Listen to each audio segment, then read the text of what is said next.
Right, if everything's working the way it should be, we should be live. Good evening, ladies and gentlemen, and Xenos of all ages. Welcome to Tactica Imperialis and to another live stream. Bit of an impromptu one. It's a random Friday. There's no Adeptus podcasters recording, so I thought I'd do a bit of a stream where I talk about stuff, because there's a lot of stuff, and it mostly involves the Daughters of Khaine, but because I've left the stream as late as I have, we've actually got a little bit more news, because we've got the March preview on Warhammer Community today, and so I get to look at that as well, and we can talk about that, because that's got exciting news as well, doesn't it? Oh, lovely. So, we're going to have a little bit of that. We're going to be talking about Daughters of Khaine, all the implications of the Daughters of Khaine, sort of a bit of a news and rumours roundup and reaction and discussion, although it's not really a reaction because I've seen it all before. And then we'll also be talking about the March preview, because that is, of course, intriguing. Yes, stuff, things, and such, because that is the way it always goes. And once we got through the news roundup, or maybe during it, I will be doing some painting. I'm working on one of my Vanguard Hunters at this moment in time. Say hello, Vanguard Hunter. And I'll be finishing that guy off during the stream. And then when he's done, I might call it a night. Probably go for about 90 minutes to 2 hours, and we'll have some fun. So, welcome. I'll just let people get in, make sure everything's working. Hopefully, I've actually got a stream that's behaving for the first time in ever, which would be nice. Nice to have a stream that behaves, because I've had enough issues with dodgy bit rates and dodgy frame rates and stuff. I'm kind of done with the whole thing. So yeah, let me know if everything's working fine, if we've got any lag or any audio issues, and I will endeavour to resolve them in the only way I know how, which is randomly cursing at the computer. Left hand. Keep forgetting my right hand is perfectly... I'm going to go that way a bit. That on my right hand is actually on the screen. It's not completely screened by the chat. Because the chat's great to have on the screen, but yeah. Everything's working fine? Excellent. Lovely, jolly. Now we've got a few people here, which is good. I mean, obviously, people watching it, I'll publish this not long after the stream's actually over, because I don't want it to sort of clash with the 40k stories upload tomorrow. Where we finish Regiments of Renown. Isn't that exciting? We finish off the Regiments of Renown miniseries and all of that jazz. So yeah, I'm in an alright headspace right now, which is kind of nice considering resits and stuff. So yeah, let's go. Right, let me just get the screen capture set up, and we'll start. We'll go through the Daughters of Khaine. So this is a bit of this is an insight into how we run the news segment of Adeptus Podcasters a bit. I just go through Warhammer Community, look at the articles, and go through it in a sort of logical running order. Do I want to start there, or do I want to start there? Let's do the whole week's previews. I know I streamed on... no, I think I only streamed on Sunday, so yeah. No need to apologise for missing streams. It's the way it is. You can't make every single stream. I know there are some people who have just resigned themselves to the fact they can never make it to streams because it's just at a horrid time for them. And I can't do anything about that because, well, I have to live in my own time zone and get a decent night's sleep. Deathcore best regiment? Deathcore good regiment, not my personal favourite. You'll learn who my favourite regiment is. I think I might mention it on the Adeptus Podcasters, but you'll also see it in another place in the coming days, but can't spoil that here. Okay, is everything set up? Studio mode. Is that in the...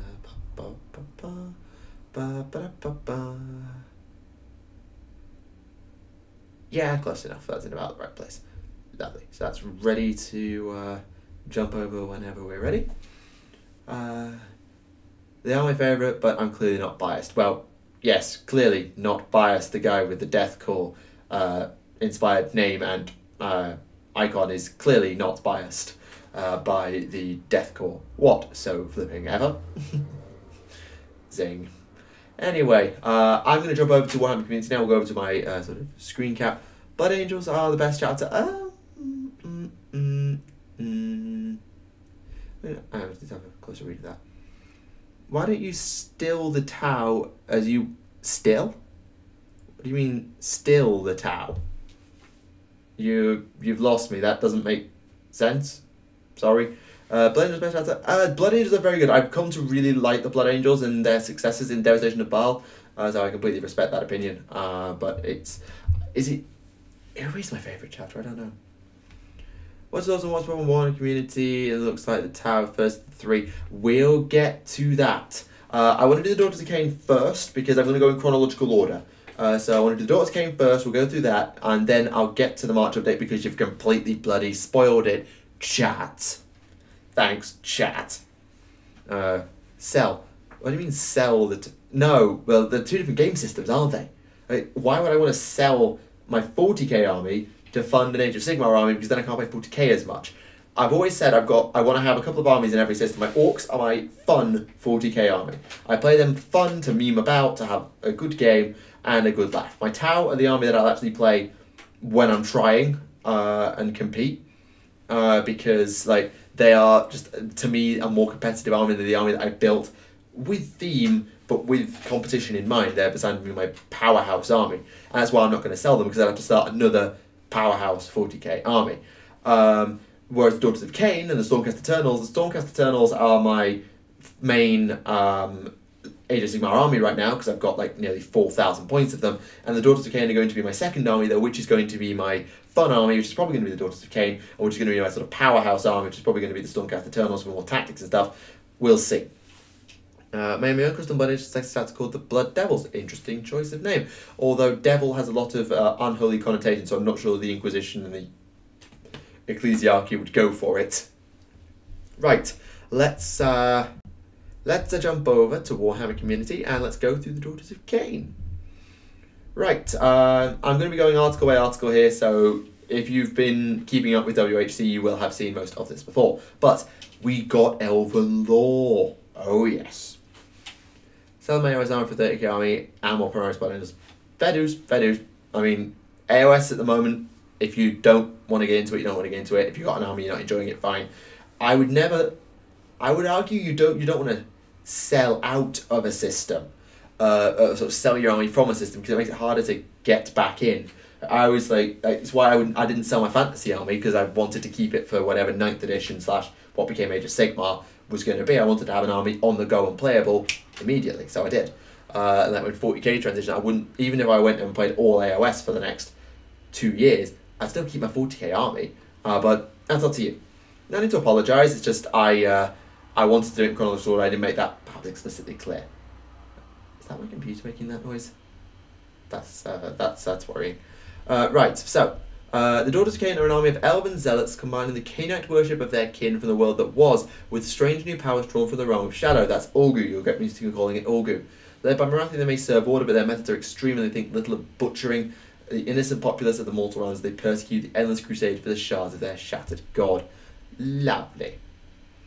That's the same artwork we saw earlier with them fighting Demonet, so that was in the last stream. Now, the Daughters of Khaine came into being following the capture of Slaanesh. Excellent, good to know. Morathi, having escaped the god's clutches through magical means, helped weave the enchantment that caught Slaanesh with Malerion, Teclis and Tyrion, who are the other members of the Elven Pantheon, along with Ilariel. Ancient Elven warriors reborn as gods of this new age, also providing aid. So, yes, excellent. They were able to free the Elven souls within Slaanesh, so the Eldar and the Elves basically suffer the same fate, and each was rewarded with a portion to shape as they wished. That means of the souls. So they were given a number of elven souls that were liberated to rebirth and create as they saw fit. And Morathi did that with 2 new races, the Melusai and the Kinnerai. I've heard the pronunciation. It's the Melusai and the Kinnerai. Just having Council's Chaos Dwarves are actually quite fun. I ran against them actually the other month. They're actually quite fun. So we have the Grand Alliance. They serve order, albeit tenuously, builders of cities and civilization. They have little truck with rampaging destruction. Death holds little appeal, and they hate chaos, obviously. So we've got 2 new elven races, which are the Snake Girls and the Flying Girls. The Melusai are the snakes, because Medusa, it's kind of obvious, and the Kinnerai are the flying ones. And yes, they are, I believe, still a thing. Start with the Demon Army. Aside from being amazing for an army, it's both systems. Ever get interested in AOS? Yeah, absolutely. I've got friends who play Nurgle and Khorne, and they can just jump system however they wish. It's really quite useful. Someone can get a new battle. We'll see. We shall see. Morathi's army is a few discounts by the other inhabitants of Order. Rumors of strange shadowy mutants, correct. And many find themselves slain in their rituals, whether they come from the Chaos Waste or snatched from the free cities. They're more tolerated than accepted, too useful to cast out. Excellent. Now, I don't think I can expand this image, But if you look at this image, there's a few things you can actually take from it. One, they're fighting what looks like... what are they fighting? Hard to tell what they're actually fighting. I can't put my finger on it. It might actually be Chaos Dwarves, though I wouldn't be sure. But if you look at it, you can see there's a cauldron of blood on the far left. You've got witch elves. Morathi herself is at the back left. And up at the top, you have Sisters of Slaughter? Or are they more witch elves? They're more witch elves. And you also have Hellebrand. That model up there, can I probably can't get a highlight on it, but up at the top right hand corner upon the little rocky outcrop, that is the model of what used to be Hellebrand, who was a named character for the Dark Elves back in fantasy. So what role her model is going to play, because it's not Hellebrand, is actually quite interesting to me, and we'll get to why a little bit later. Expansions, they've got temples all over the mortal realms, good.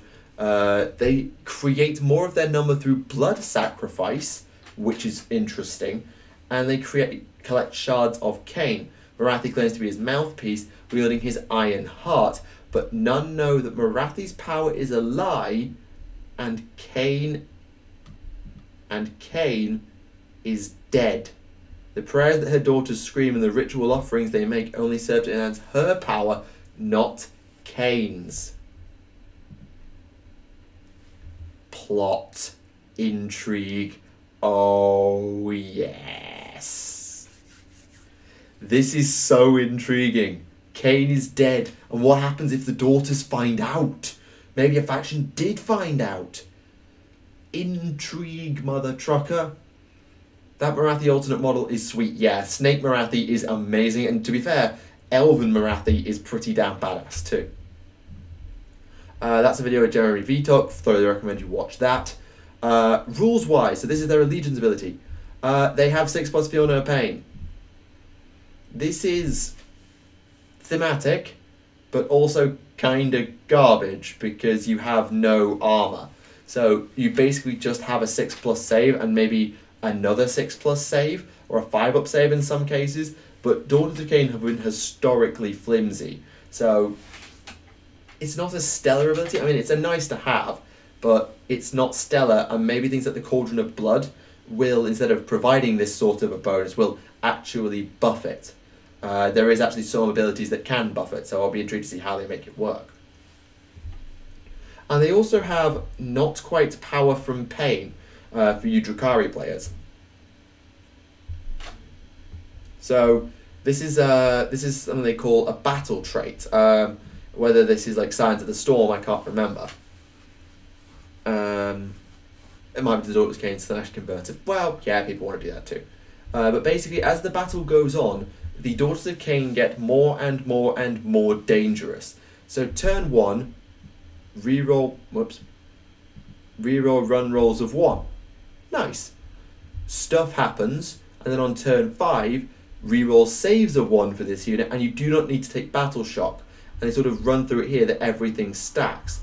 Get to round 5 or higher, and your army will reroll 1s to run, charge, hit, wound, and save, and ignore battle shock. Jesus Christ. That is an army that is rerolling all of its 1s in the late game. Problem is, they're so flimsy that they'll probably be very, very thin by that point, though it's really deadly on, as they mention, Morathi. We'll get to that in a moment. The reason I call them Blood Devils is because they're ruthless in battle and they don't force the Red Thirst or Black Rage. Okay, fair enough. It's a good way of, good justification. It's just an interesting choice of name for, well, you know, such a holy sort of organisation. I'm going to jump over back to the main screen whilst I get the next article set up. Yeah, suffice to say that the Daughters of Khaine rules are very intriguing, and Morathi herself is actually probably one of the most intriguing of all. So let's just jump back over. Here we go. Morathi is one of the handful of survivors of the world that was, an inveterate schemer and betrayer who has served countless masters and hatched countless schemes. Has been high priestess for the elven gods of old, served Slaanesh, conspired to put Malerion on the throne back when he was still Malekith, and only survived the transition to the mortal realms through sheer cunning. I want to get that double checked, because I thought that the daughters of Khaine, for want of a better word, went to Khorne in the end times, not Slaanesh. So if I've got that wrong and I've misremembered to someone who read the end times, please remind me, because I'm incompetent. Powerful enough to claim a place among Sigmar's pantheon, she would abandon her allies following failed attempts to manipulate them, and even bitterly parted with Malerion, who claimed Ulgu and its capital of Drukiroth for herself. Question here, how is she going to become a god? She's not. She's basically using the power of Khaine. Is that mine? Yeah, it's my computer. Basically, as far as I'm aware, she's being powered up by the worship of Khaine, because she has Khaine's heart and Khaine is dead. So she is basically drinking in the power of the worship of Khaine to effectively be the worship of her. And I think that is how, through that and sacrifice and chicanery, she will ascend to godhood. She's sort of counted amongst the elven pantheon, but she's not technically a god, because that's just the way it is with Tyrion, Teclis, Malerion and Alariel are actual gods. Morathi kinda isn't. Oh, you said is she going to become a god, not how. Oops, sorry, I misread your question there. Yeah. Is she? We'll see. She could. There's certainly scope for it. She could. Now, Morathi has reformed her alliance with Sigmar and the Pantheon of Order, but truth sees only power for herself. Also going to just point out, like, how... Yeah, like, I can see the Slaaneshi sort of paragons here. I really can. But her ultimate aim is revenge upon those who spurned, scorned or tormented her, and a dark apotheosis filled by the blood sacrifices made in Khaine's name. There is your answer, person in the chat. There you go. Is she going to become a god? She's going to damn well try. So, we have two models for Morathi. The first is the High Oracle of Khaine, and she is, what, about 8 foot tall? I mean, if you consider the elves to be like 6 foot, she's got to be like 8 foot tall, because she just towers over these Sisters of Slaughter. It's ridiculous. You'll start the game in her High Oracle of Khaine form. She makes her commander and spellcasting a bonus to cast and unbind. She's a little fragile with only 6 wounds. Her enchanting beauty and the Iron Heart of Khaine makes her impossible to kill in a single turn. So, subtract 1 from hit rolls that target her, which is cool. And she cannot be healed, but no more than 3 wounds can be allocated to her in any one turn. Any additional wounds allocated in the same turn are negated. This is really, really fun, because my concern with the whole transformation thing was, well, aren't people just going to snipe her off in human form before she has a chance to do anything in order to make her transform, or just to take her out of the game before she can transform? So this actually means that you're guaranteed to have a turn to transform her if you have to. So your opponent cannot kill her on turn 1, you will have a chance to transform. She can be killed if, let's say, you go first, don't transform, and you get double turned, because your opponent can do 3, then do another 3, but it is a way that means that you cannot actually assassinate her. I'll be back. Cool. Yeah, it does sound fun, and it is kind of insane. However, this is just in elf form. If you think this is insane in elf form, wait till we get to snake form. Her command ability is as follows. If she is your general, you can use this ability if you do pick up to 2 friendly Daughters of Khaine units within 14 inches of Morathi, but you cannot choose Morathi herself.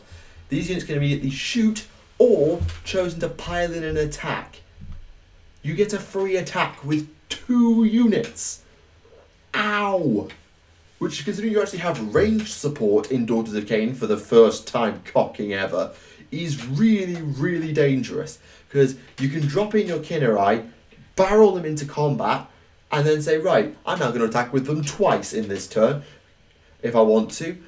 Because there was an old ability, which was the old Cauldron of Blood command ability, which was you can make a unit have the ability to be selected to pile in and attack twice. This basically sort of covers that. Whether the Cauldron of Blood will have that ability, I don't know. We shall see. But I think this is really, really powerful in the right hands. Watch out for your wounds, however. She has a chance of losing control when damaged. Luckily, this is likely to be far worse for the enemy than for you, because then you have the Shadow Queen. Also, Fire Warlocks confirmed. Also, Iron Statue of Khaine is a model, and again we see Hellebrand, Hellebrand in this case actually riding the Cauldron of Blood. It's not the Iron Statue of Khaine, sorry. That's the Cauldron of Blood. Got Kinnari in the back, Sisters of Slaughter down the bottom. Lovely. Twisted by shadowy magic, the depredations of Slaanesh. In this shape, she's possessed with furious rage, capable of driving her spear through solid stone or crushing foes with her tail. She has 12 wounds, a 4-up save, and bravery 9, and she still has the Heart of Khaine. For context, you have to take 4 turns to kill Morathi. At a minimum. Now, this does include both yours and your opponent's, so you can do it technically over 2 battle rounds if you do 3 in your opponent's turn, do 3 in your turn, do 3 in your turn if you take the turn on your opponent's turn, and then do 3 again. So you go 3-3, 1 battle round, 3-3, another battle round. You can kill her in 2 rounds, but you can only kill her over 4 turns. It's not explicitly stated whether she heals on transforming, whether she goes back up to 12 or those wounds that she's got spill over. It's hard to know, but holy crap, sums it up about right. Also, hi. So in terms of how hard she hits, well, she loses a lot of her magical abilities, I believe, but she gains a shooting attack that hits on 2s, and you roll a d6, and if you exceed the model's wound characteristic, it dies. Perfect. So you just pick a model, roll a d6, beat its wound count, kill it. It's not total wounds remaining, it's wounds characteristics, so you can't use it to snipe off wounded heroes. But it's useful picking off, as they say, command elements to units, or maybe soul survivors, or small heroes like 4 wound priests or things like that. You have a sort of 33% chance of assassinating. Her heart render weapon, which she's maintained across the world that was, is 3s and 3s with 2 rend and damage 3. Holy bejesus, that's powerful. This number is very important. If that number is any higher than 3, she could be utterly broken. Oh yeah, the heart says she can't be healed in any way. You have a point. Yeah, it's a weird one. It's just, I'd have to see the transform rules to state whether you replace the profile, because maybe I shouldn't say when she transforms, does her profile become this, or is it a case of she sort of mutates but her wounds spill over? We don't know anything about her cost yet, but she's not actually harder to kill than Archaon, sort of, because if you get her in Elven Sorceress form, she's actually very easy to kill. Because let's say your opponent goes first and your opponent is Daughters of Khaine. They go first, you got long range snipers, you do 3 wounds to her. You take double turn, you do 3 wounds again, she's dead. Your opponent hasn't had a chance to transform her. The only chance you have to transform is if she accidentally transforms upon being damaged, and you have no control over that. So it's an interesting one, but it's a valid point, although she has only got a 4+ save. Bear that in mind.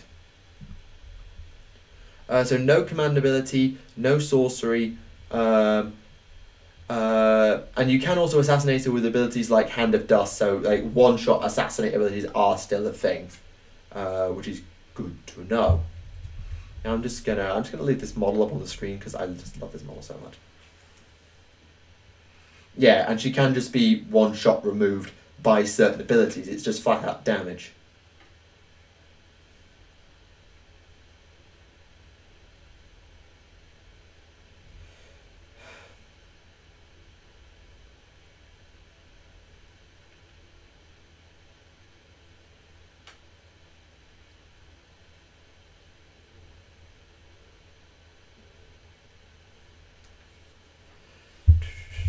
Yeah, just wow. Anyway, I'm just going to hop back over, get the next one out while we take a look at the Melusai.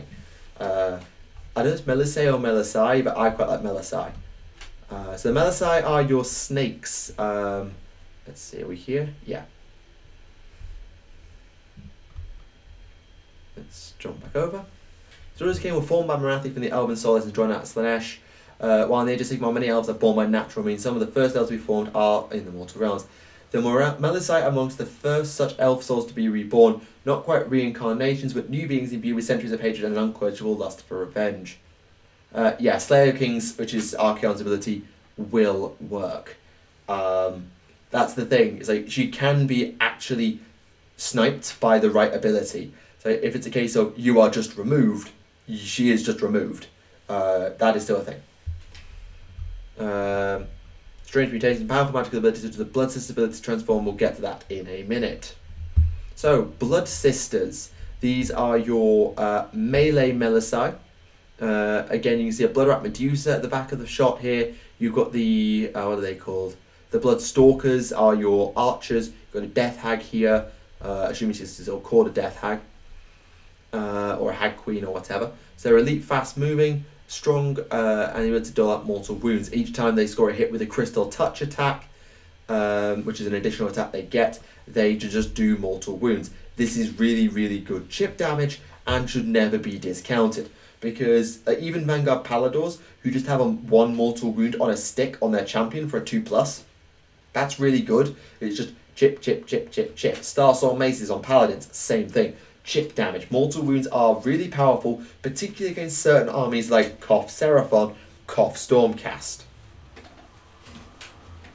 Not as OP as I thought. Seems like one of, if not the most durable model in the game. Yeah, they actually make reference to that because she takes so. Excuse me. I shouldn't eat before I stream, but then I have to. Yeah, she's like conventionally, she is one of the toughest models in the game. Conventionally, because you have to take 4 turns to kill her.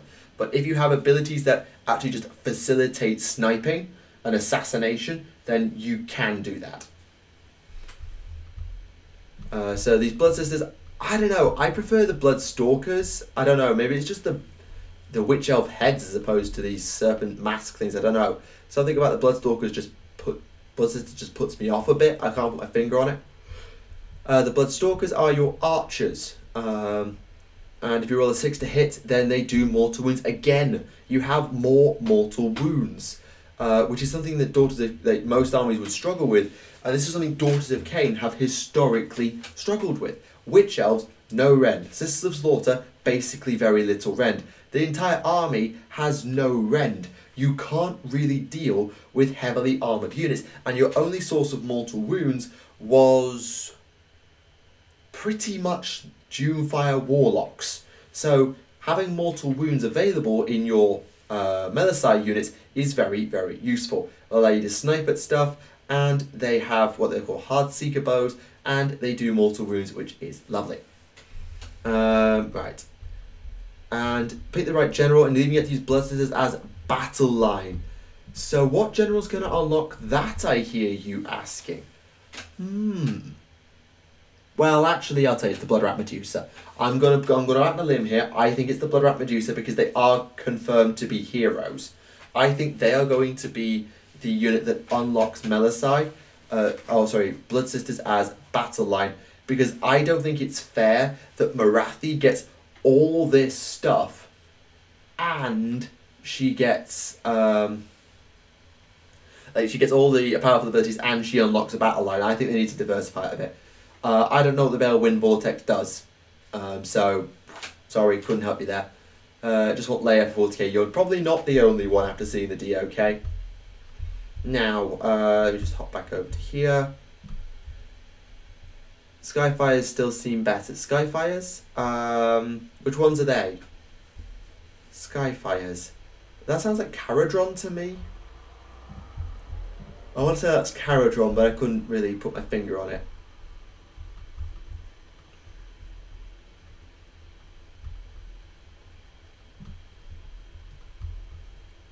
Over. Behold the Khaine. The Khaine in physical form mirror the vile demons of the great enemy. Yeah, they've got a bit of a demony look to them, do they not? Winged elves descending from the sky to enact the wrath of the Shadow Queen. Double spell range and +1 to cast. Ouch. Oh, Zangors, right.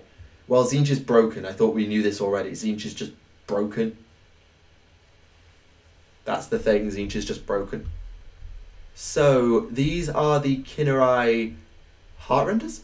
No, these girls are the other ones. The Heartrenders are the ranged unit, and the Life Takers are the melee units. Again, you can see a Death Hag down here, or whatever they're going to be calling her these days. And these, as I say, are the Life Takers. But first we have the Heartrenders, the ranged unit. They're very, very fast, and they can be dropped in via teleportation. Tzeentch Zangors on disc with bows.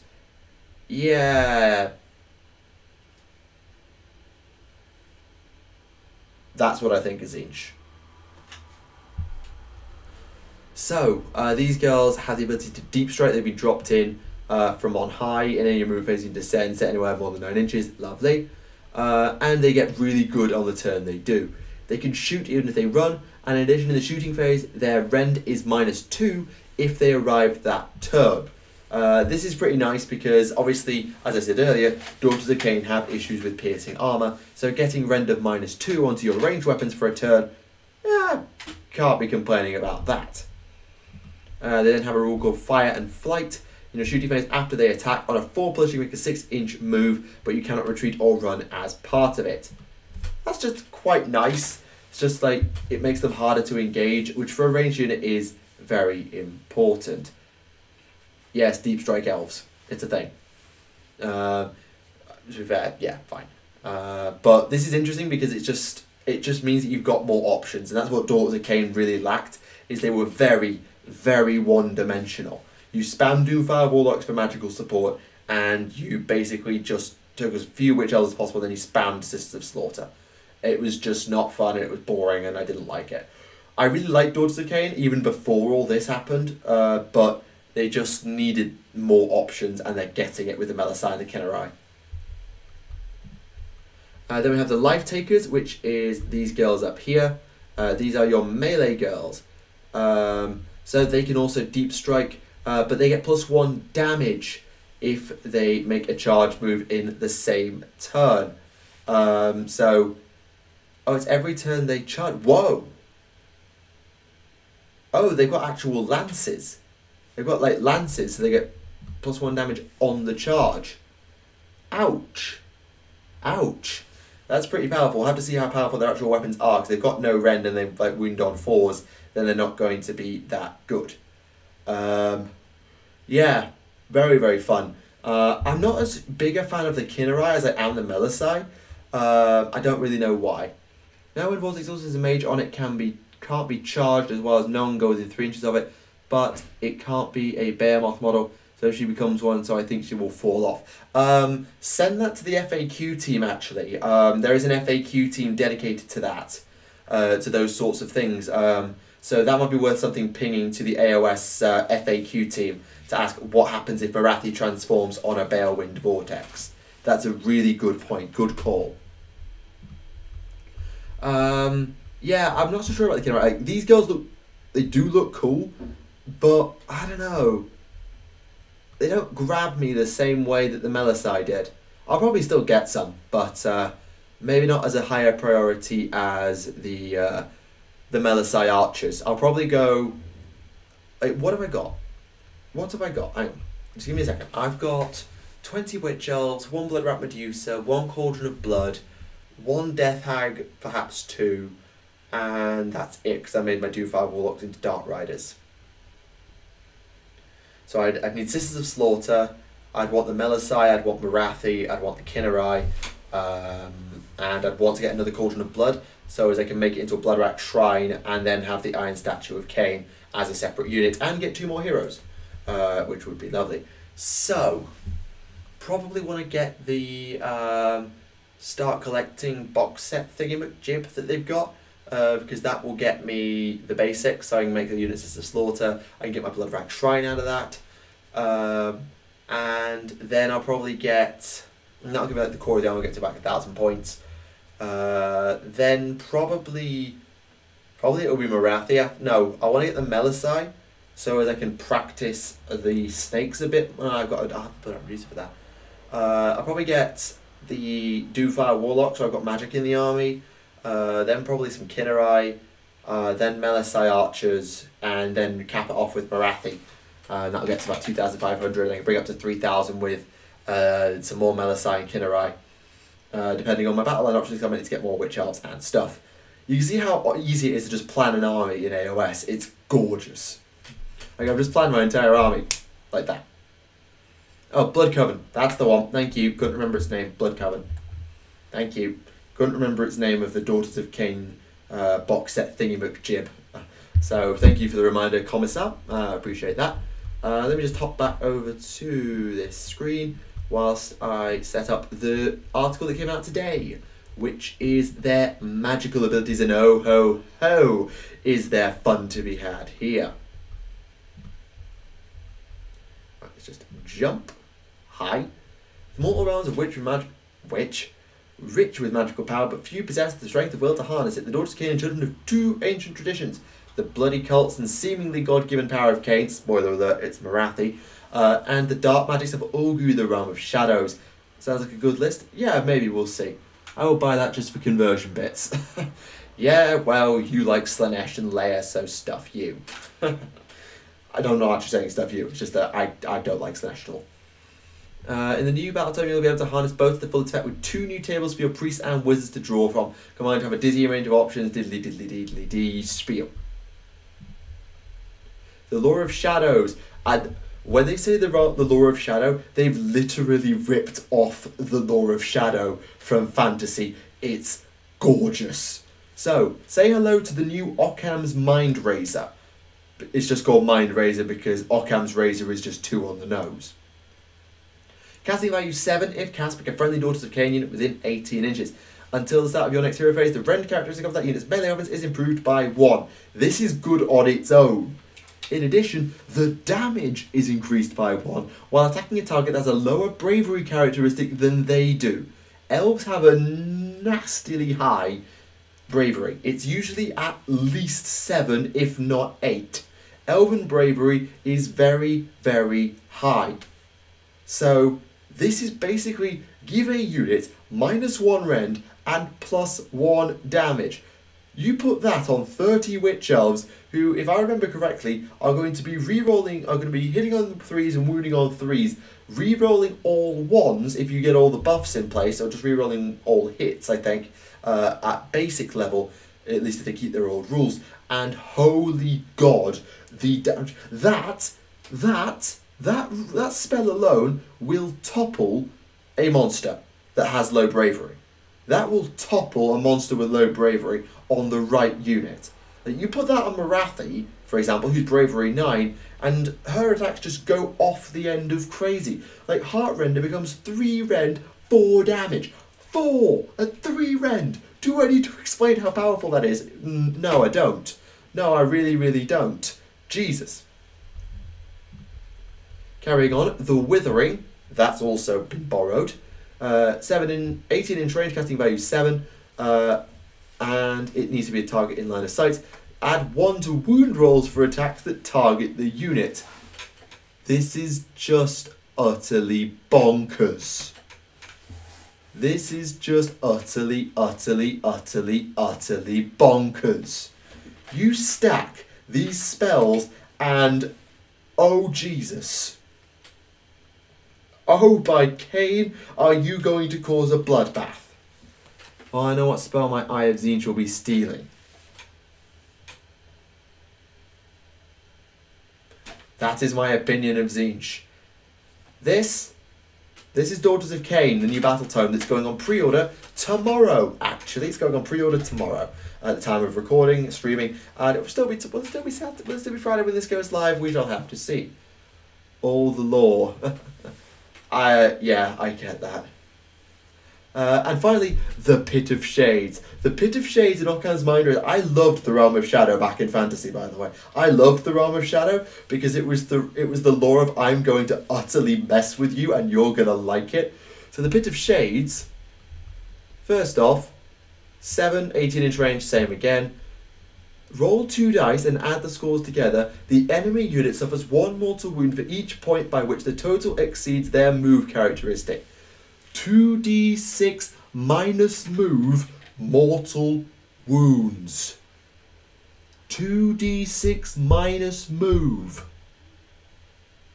Holy God. Also, Daughters of Khorne was a thing in the end times, just saying. That was a thing in the end times, as far as I remember. I think Helebron went to Khorne. And apparently Morathi went to Slaanesh. I still take Tzeentch over Slaanesh, but in AOS, Tzeentch can go and die in a crystal labyrinth. Yeah, I love Pit of Shades. I love Pit of Shades. Because think about it. You've got slow-moving dwarves, Seraphon, like 4-inch move Seraphon, or dwarves, or 3-inch move artillery. On artillery, this is busted. It's just like, alright, take 2d6 minus 3 mortal wounds. Your average roll is 7. That's 3 or 4 mortal wounds. And even on faster moving stuff like humans and Stormcast, you're still probably doing 2 or 3.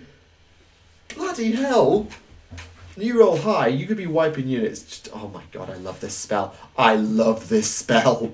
Alright, I love this spell. I love the Lure of Shadows. I always did. I miss Narcos Mystify Miasma, but that's the sort of trait spell of Olgu. Actually, I'm going to look what that does. Give me a sec. I'll get some drink while I'm at it.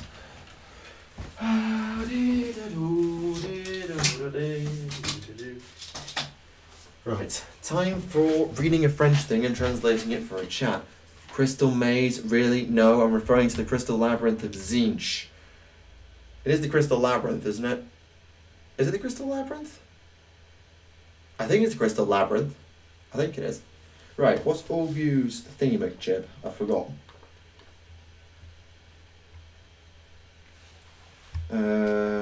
Akshi, Shaish, Giran, Shaman, Haish. Olgu, Manoir de Melkoth.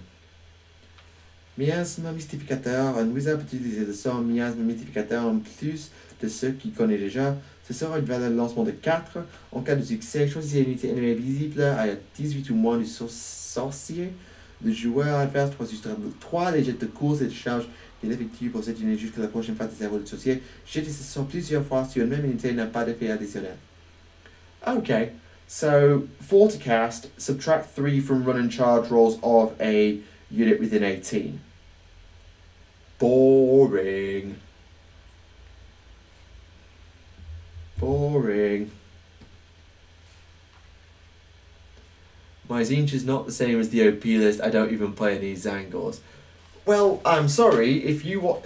okay, fine. I see you're complaining about not running OP Tzeentch, and I raise you not complaining about rerunning not OP Tau. Fair? Fair. Also, thank you. Yes, it is Labyrinth. I thought so. So what else does Olgu do? Lancez un dé lors de votre phase de zéro pour chaque élément de paysage à une garnison.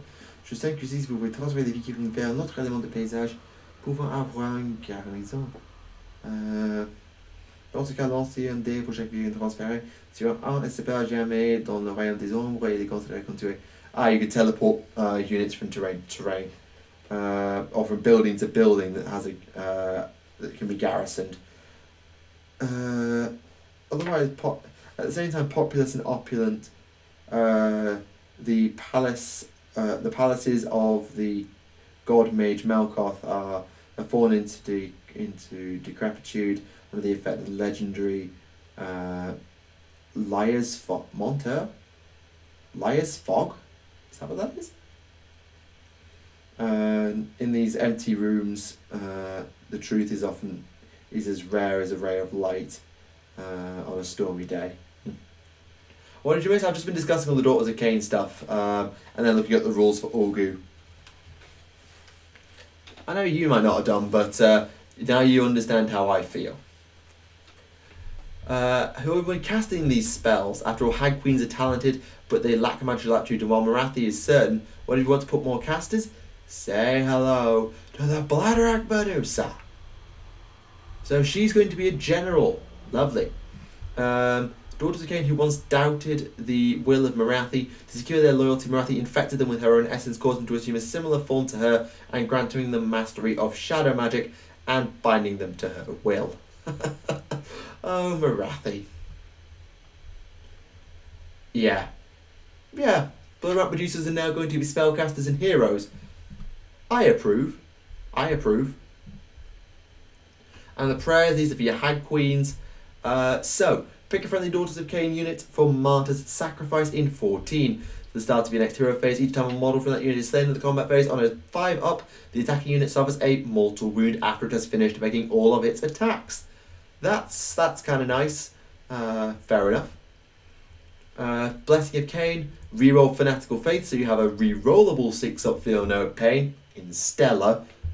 Between Blood Medusa, Hag Queens, Slaughter Queens, and Morathi herself, your heroes will be tellers in close combat, but invaluable support units with new spells and prayers. Now,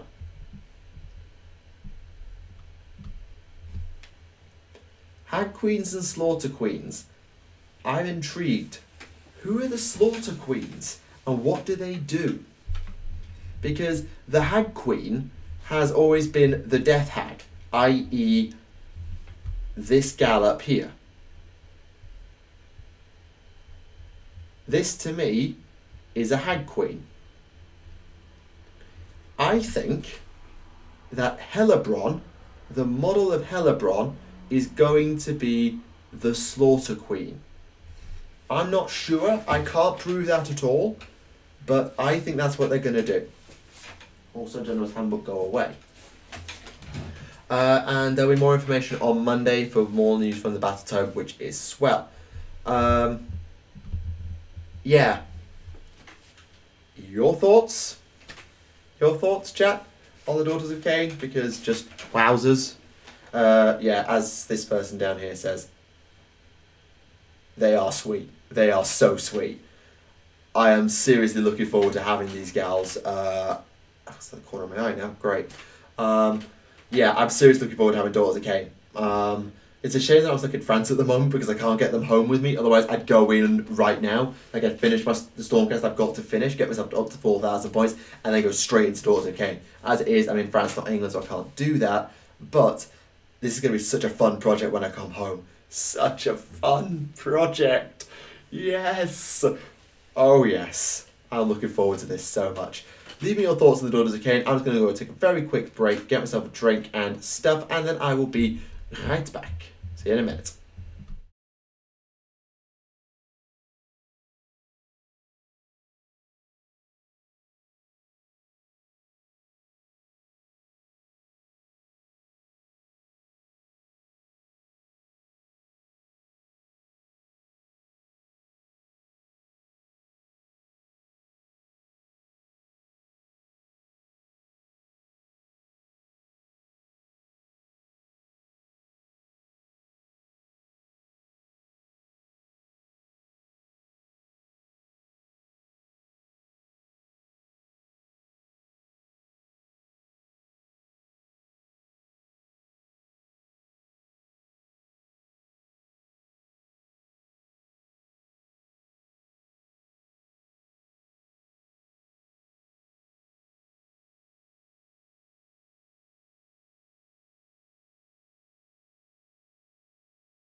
And we're back.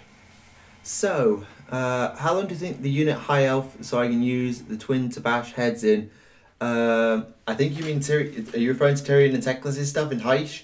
I don't think we're going to get them for a bit. I think it's going to be for a bit.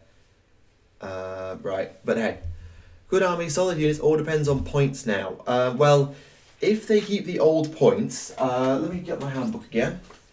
Ta-da! Also, it's in French, don't mind me. If they don't change the cost of anything else, and we only get the new units, Daughters of Khaine are quite expensive. A Death Hag, 60 points. Blood Rat Medusa, 120. They'll expect that to go up because she's getting casting abilities and is becoming a hero. Doomfire Warlocks, 160. Sisters of Slaughter, 140. Witch Elves are only 100 points now. Oh my god, they changed that. Witch Elves were 140. They've gone down to 100. Oh snap. Okay, so that's good. Cauldron of Blood, 200. Blood Rack Shrine, again, expect this to go up, but that's 140. They're not overcosted at the moment, and particularly with that cost drop for Witch Elves, that's going to be really, really helpful. It depends on how many wounds they've got as well, like the Melisai and the Kinnerai. What do you think a good point count is for an AOS army? Well, my AOS is nearly at 4,000 for my Stormcast, and my Daughters of Khaine are probably going to be very easily up at 3,000 very, very quickly. The FAQ says she transforms, she removes the Bellwind Vortex. Oh, interesting. Not looking toward building my Assaulted Sea to chariot so many pieces. Yeah, sorry. Yeah, I sympathise. Best Horus Heresy and best 40k book. Oof. God, that's a tough question.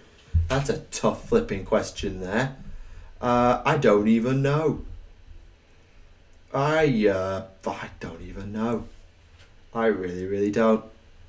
2,000 is 20, stand for any amount is good. Yeah, like 2,000 is sort of as high as the matched play system sort of behaves, is 2.5k. But the game supports you going way, way larger because it has to. Yeah, I think good army, solid units, good all around is a good way of looking at them. They're going to be a bit lacking in long range, and they're going to be flimsy as sin in the most part, but it's not going to be too bad. I think you've just got to have enough Witch Elves to screen for your Kinnerai and your Melisai and for Morathi, although you can't really screen as effectively as you can in 40k. Yeah, you just need to have enough Witch Elves to carry it on, and Witch Elves are not cheap, just so you've been warned. Now, let me just make sure that I've got everything set up correctly for the March preview, and I do. Angel Exterminatus. I've not actually read Angel Exterminatus, although I'm probably not a huge fan of it because it involves Fulgrim and Perturabo. Two prowess I don't particularly like. Now, the other bit of news I want to do, because someone spoiled it in the chat like an hour ago, not quite an hour ago, but I'm going for quite a while at this point, the March preview. I want to go over this because it has got more news, and it literally only came out like a couple of hours ago, so some people might not have seen it. And why is my ear ringing? It's really annoying. I like this army's look and rules. So yeah, saying that there's no army that's pulling me to play OS because it's not Tomb Kings or High Elves. Yeah, alright, that's fair enough. I mean, I've got some High Elves. So I do sympathise with that. But Daughters of Khaine and Dark Elves grabbed me when Age of Sigmar came out, so that's fine, I get you. So, here's what March will be bringing to us. First off, the Daughters of Khaine. Let's have a look at this image one more time. So Cauldron of Blood, Doomfire Warlocks, Kinnerai Life Takers, I think. Blood Sisters, Blood Stalkers, a Blood Rat Medusa at the top there. Witch Elves down the front, Witch Elves to the back. And that'll be it. Yeah, they're the Blood Stalkers and they're the Blood Sisters. Sorry, I got that wrong. But yes, Daughters of Khaine. Followers of AOS have been eager for a long time to see more elves on the battlefield. Too damn right we have. They represent an exciting development. Not only do we see an iconic faction boasting some absolutely astounding models, releases a full army for the first time, check, but we also get to see the return of one of Warhammer's most iconic characters. We've already seen quite a lot of what to expect in the previews, and we know you guys are excited. Damn right. And you can pick these guys up on the first weekend of March. Swell. Flight of the Eisenstein, yeah, that's probably pretty good. Best starter army for 30 or 40k? Well, 30k they're almost all the same as long as you play Space Marines. Probably a safe bet, like Iron Hands are just tough. Probably a safe bet would be something like Sons of Horus. 40k Space Marines is definitely one of the safes. And by rumours Spiky Bits posted, they don't really post rumours anymore. They just dress up their news as rumour and or clickbait. And I've called them out on such. For the rest of you AOS fans, we haven't forgotten about you. The continuation of the Global Dread Solstice campaign. We've got new battlefield scenery, Blasted Hallowheart and Azurite Ruins. That's cool. I don't want to go down too far. I've gone too far. Nuts. But yes, Daughters of Khaine, they're out pre-order tomorrow, and then they're available from next weekend, which is just sick. Glad the Daughters came out before any high elves. Yeah, I get that, because obviously I did think we were going to get Dark before we got High, although I didn't expect to get Morathi before we got Malerian. It's sort of a interesting way of looking at it. I love the fact the Daughters of Khaine are getting it, but I thought we were going to get Malerian first. I did think we were going to get Malerian first, but I'm not complaining. I played Daughters of Khaine. I'm on board. Yep, it's just all good, so good. This terrain. Let's have a closer inspection of this terrain, shall we?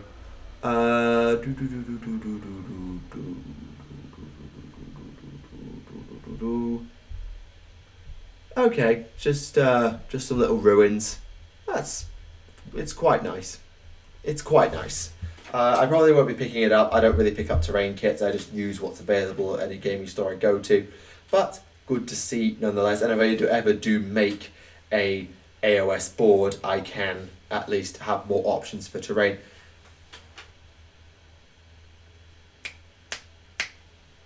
Alright, run with me on this.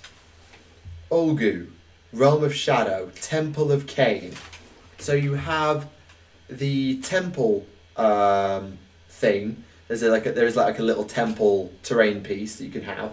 Sort of like it's 4 pillars and like a portal at the end of it. Maybe with the stairs at the back leading up to a realm gate. Maybe. Basic kit. It's too big for a basing kit. It's way too big for a basing kit. But yes, fair point. And you've got maybe some stairs leading up to a realm gate at the back.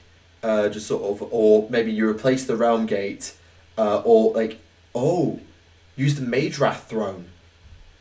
Yeah, get the Mage Wrath throne, and have the stairs from the realm gate running up to a Mage Wrath throne, but instead of a seat at the top of the throne, there's just a Cauldron of Blood from, well, the Cauldron of Blood kit. Because you can make that happen. You can just get a Cauldron of Blood and not use it as a Cauldron of Blood if you really wanted to, and put that there, and maybe have the 2 Witch Elves either side of it, or perhaps because it's going to be a temple, it's going to be guarded by the Blood Sisters. Hype for the Malerian model, yeah, maybe, we'll see. There's actually an image of Malerian on the AOS Facebook page, and people had a mixed reaction to it, so I'll let you judge. Go to the AOS Facebook page, then look up the Elven Pantheon photo they shared. It's actually got an image of Malerian on it.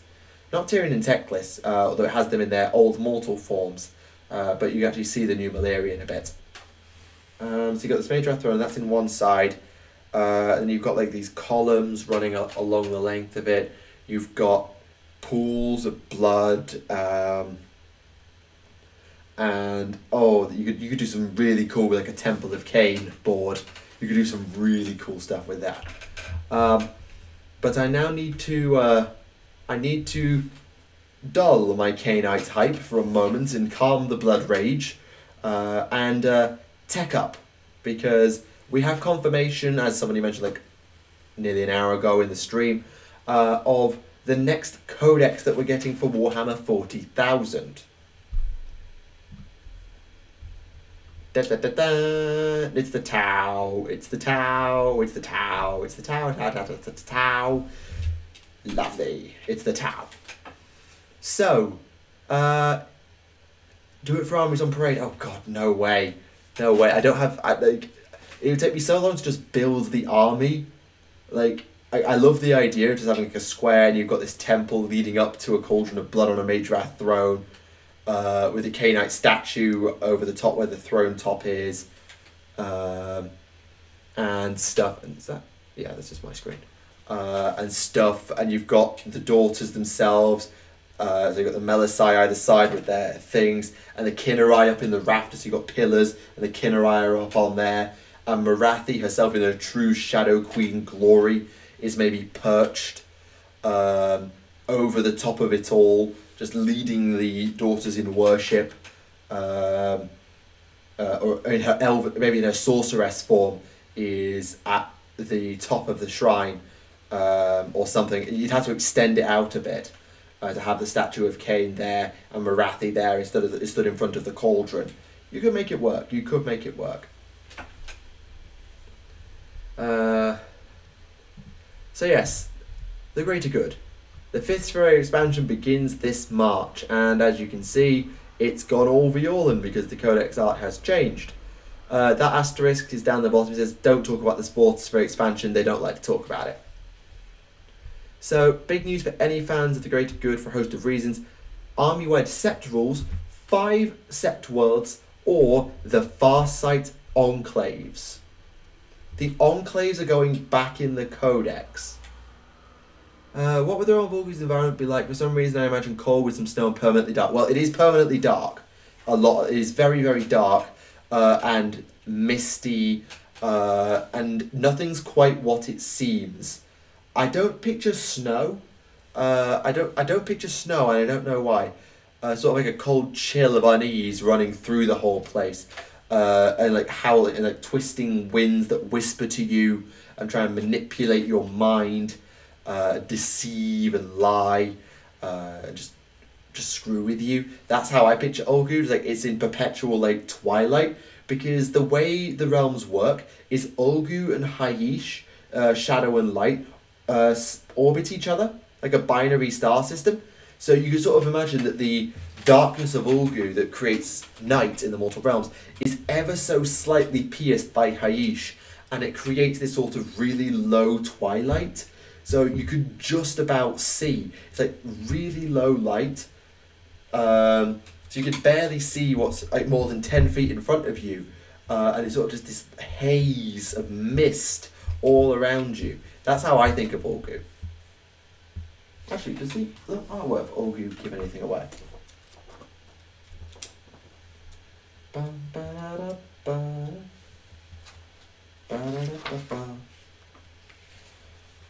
Not really. I love how first Fist of Ever Chosen stole Red Corsair's symbol. Nice to see the target in love. Now I can find out what the hell is going on with them after 100 years. Oh yes. No, you don't need to apologise for spoiling it. Just hang on a sec.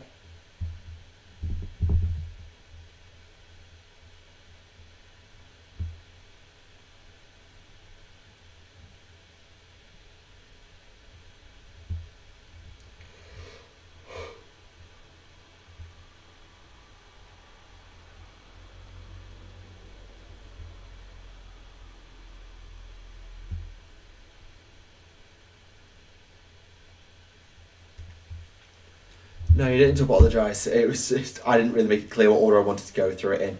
But this is just really good to see, because I'm thinking we're going to get Tau, Viola, Borkan, Dalith, and... what's going to be the other one?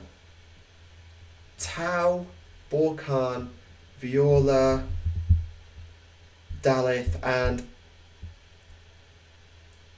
something. Cecilia? Yeah, Cecilia. That's what I think.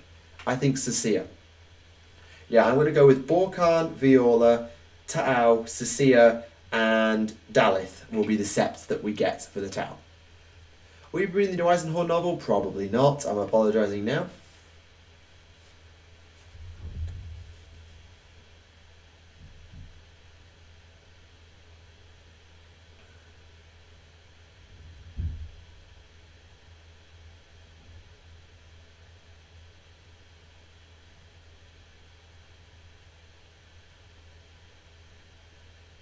What's the other one I said? Oh, Viola, of course.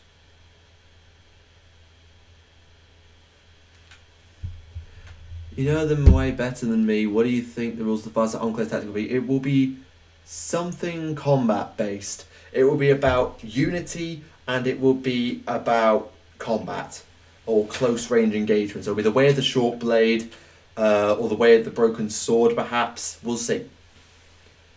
How do you think the elves are stealing souls? From Slaanesh? I don't know. We'll have to see. There's going to be a mass killing from the tower when the Codex comes. We'll see. We will see. We also get a little look into White Dwarf as well. So Morathi is on the cover. Also in this issue we have Marlene Porter's designer's notes on the Daughters of Khaine, Hall of Fame, Tau, New Codex, and stage-by-stage painting guides. Good to know. Middle-earth, Genestealer Cults in Necromunda, and Blanchitsu. Yeah, there's a lot going on. So Genestealer Cults are joining Necromunda, which is absolutely lovely, lovely, lovely. More of this, please. And the Daughters of Khaine take on the Legions of Nagash, which will be very interesting to see how the two stack up. Is that Neferata versus Khaine? No, it's Manfred, sorry.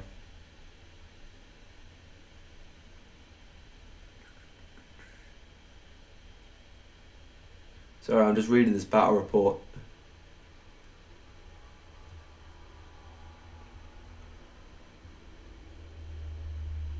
Witch Brew's still around, which is good. Yeah, it's just I just want to try and have a bit of a look at what this is going to spoil. So that's Vigor on Death. The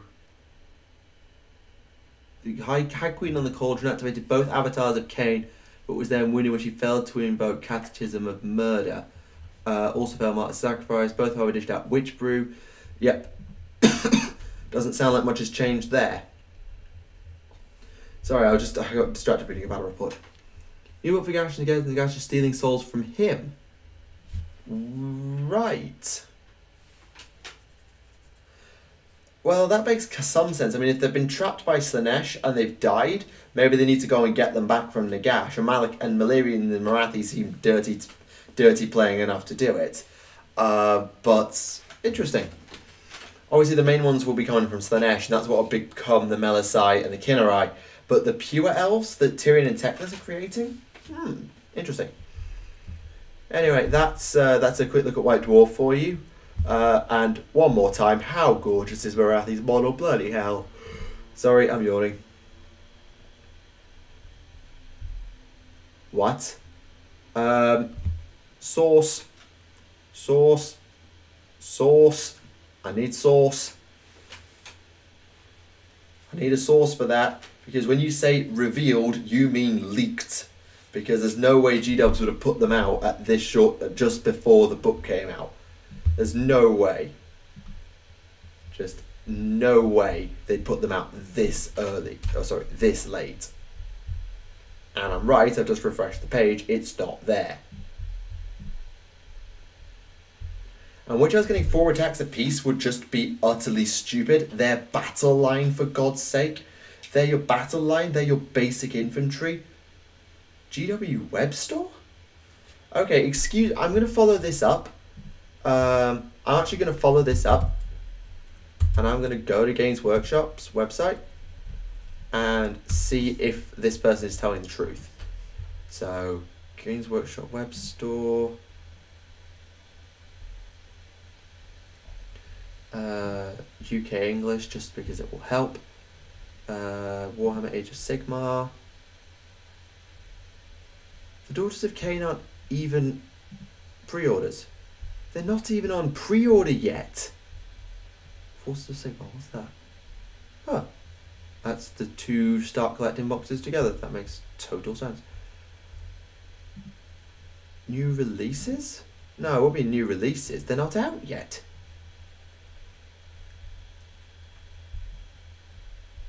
No, it's not there. I'm sorry, you're going to have to go on the Blood Coven under downloads. Right, okay, Grand Alliance Order.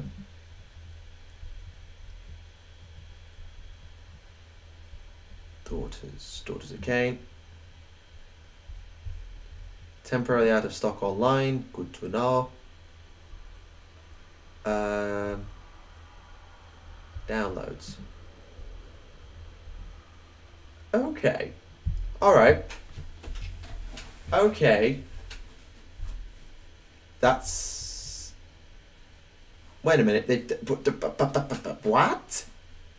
Yeah, they've completely changed them. They've completely changed them.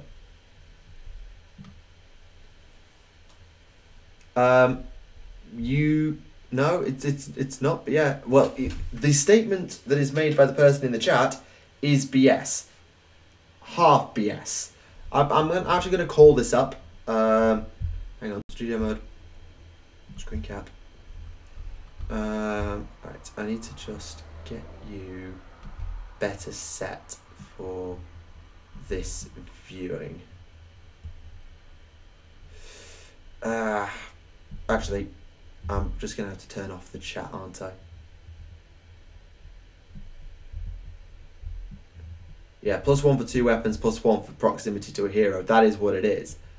But it is still technically 4 attacks. Technically.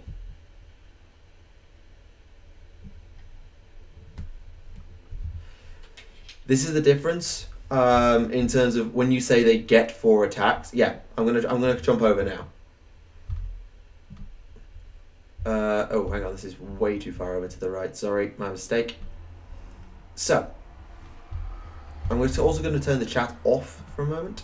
Here we go.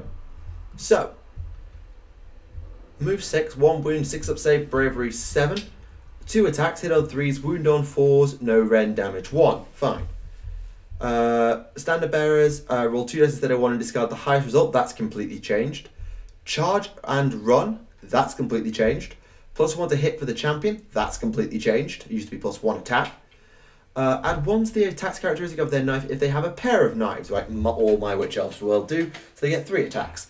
If the unit is within 8 inches of any friendly Daughters of Khaine heroes in the combat phase, add +1 to their attacks again.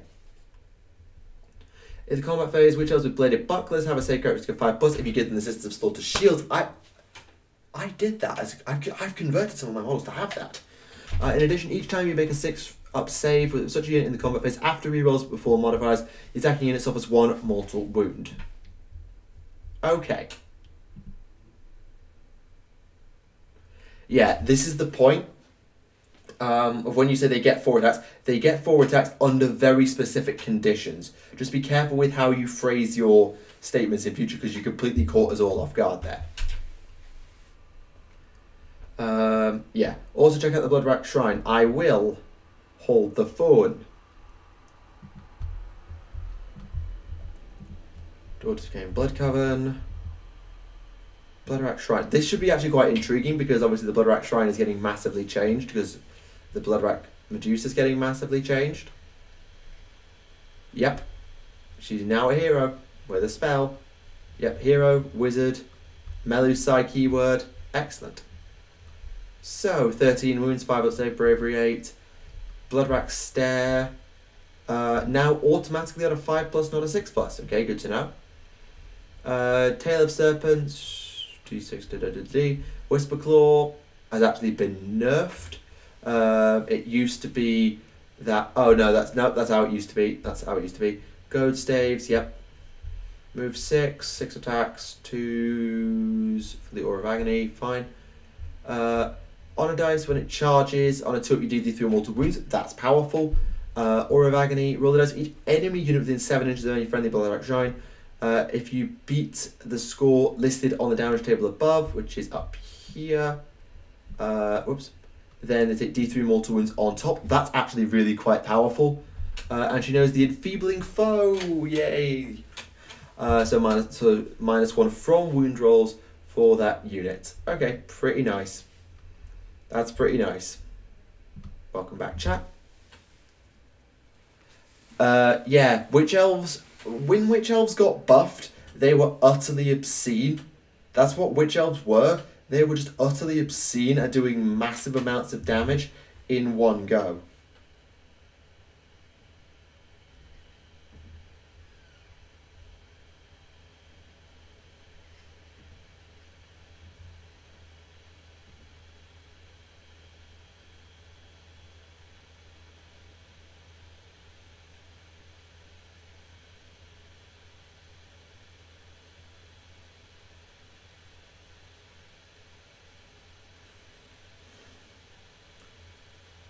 Out of curiosity, I just went and looked up Forge World's Keeper of Secrets AOS rules. I don't even want to know, mate. I don't even want to know.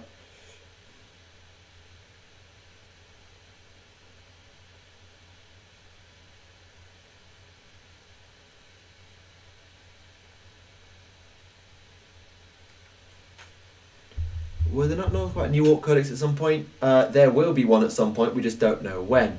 Right, next thing, because if everything else has changed, actually let's close you, and let's close you. So, Cauldron of Blood, because I've actually got one of you. Oh, that's its old artwork. Has that even changed? No, that hasn't changed at all. That has not changed at all. Because the Blood Shield hasn't been changed.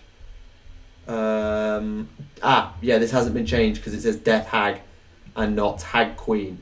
So this hasn't been changed. Sisters of Slaughter. Have they been changed? Yeah, they've been changed. So the Cauldron of Blood we haven't seen, but these girls have been changed. So they now get 2 attacks that do 3s and 4s. And some also carry... Oh, so they are giving me the option to mix and match now with your Witch Elf kit. I approve. So the Sisters are characterised by having a whip, and they can either have a knife or a shield, and the Witch Elves have a knife and then can have a knife or a shield. So that's very cool. Run and charge with a Hornblower. 2 dice instead of 1 for battle shot and keep the lowest. 1 to hit for Handmaiden, so she hits on 2s. Can choose to pile an attack if they're within 6 inches and can move up to 6 when they pile in. That's lovely. And in the combat phase, get a 5-up save, and if you roll a 6 after rerolls before modifiers, then you do 1 mortal wound. Excellent.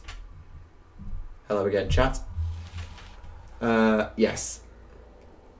I'm a tiny bit tired, but I'm fine. I'm fine. Cauldron Scroll is still the same, yeah. Yeah, the Cauldron Scroll will be in the new book. They just probably just want to. They just didn't realize they changed it.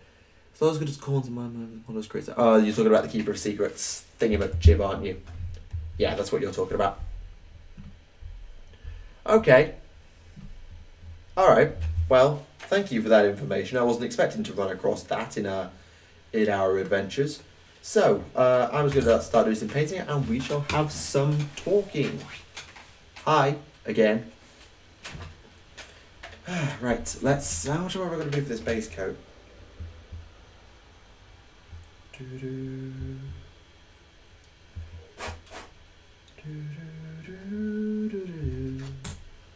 Point.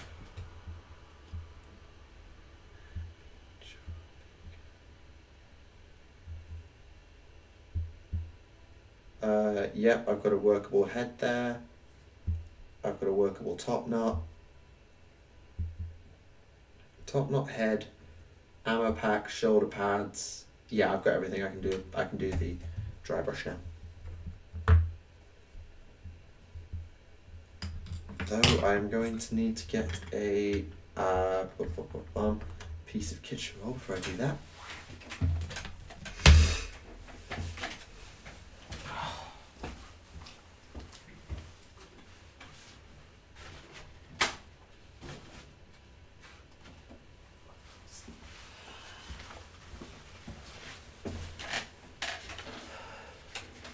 Paint some demonettes. Sounds like a plan.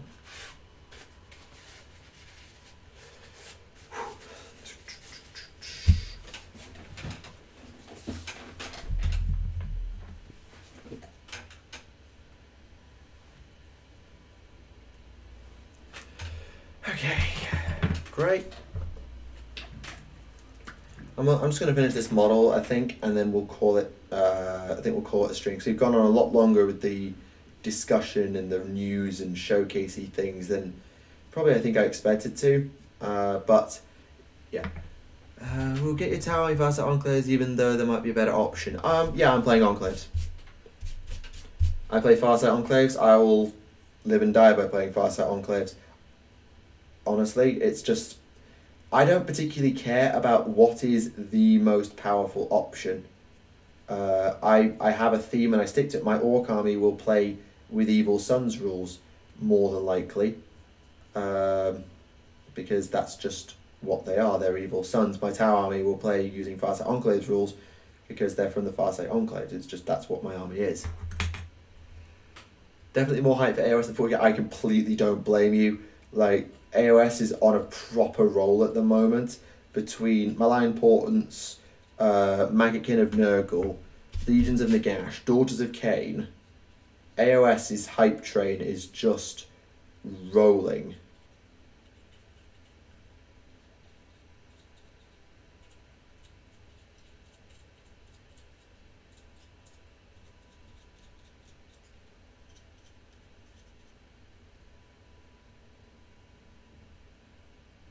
Says playing the only type of tower that matter.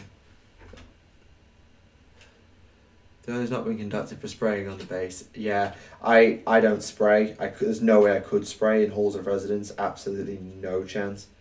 Because I'd have to go out into like the middle of the street to spray, and it'd just be like, nope, nope,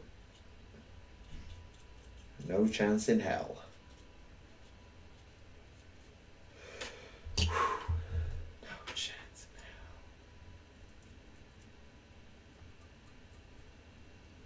Also, I wouldn't critique anyone who plays the competitive way. Like, you saying I play the other type of tower that matter, that's...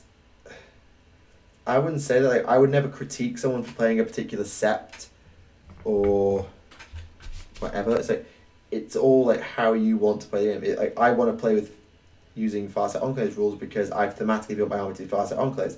You might pick to play, let's say, Viola because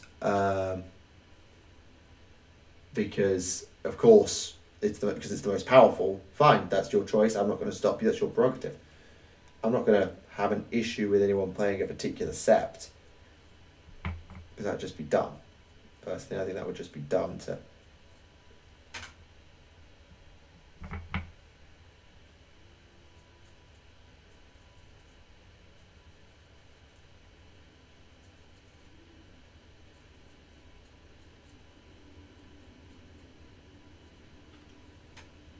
Good.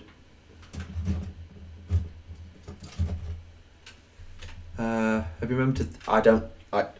Duncan would hate watching me because I don't thin my paints or anything. I am such a bad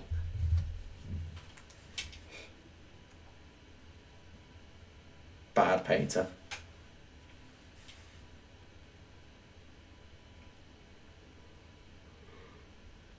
Why? Sorry.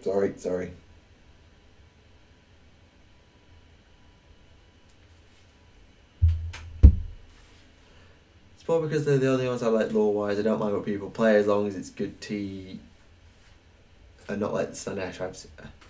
Right, okay. Sorry, I think that got lost in autocorrect somewhere.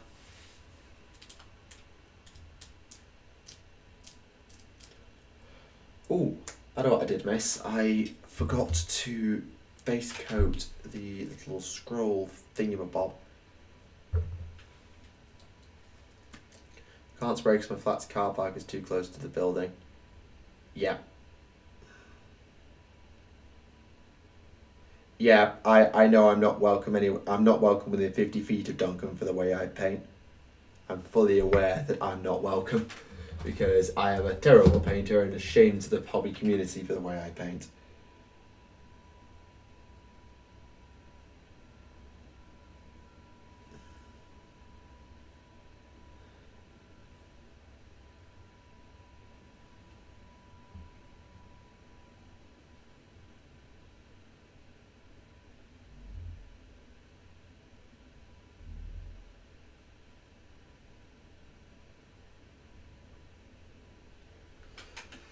Dark Angels or Space Wolves? Probably Dark Angels. Though that is the Thousand Sun in me talking as much as anything else. To be honest, I'm not a huge fan of either the 1st or the 6th Legion. They're fine and they've got interesting stories and some interesting characters. The Dark Angels in particular have got really interesting characters. But, yeah.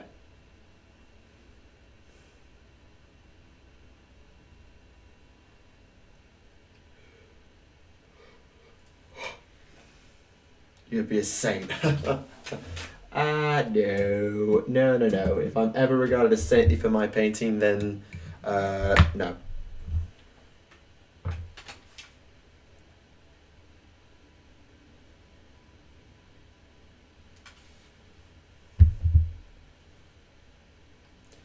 Yeah, maybe I'm a bit more tired than I thought I was. I'll get this model done and then I'll call it a stream, but I'm not probably going to be as bouncy as I was in the early stream where I was singing the praises of the Daughters of Khaine to high heaven and back again.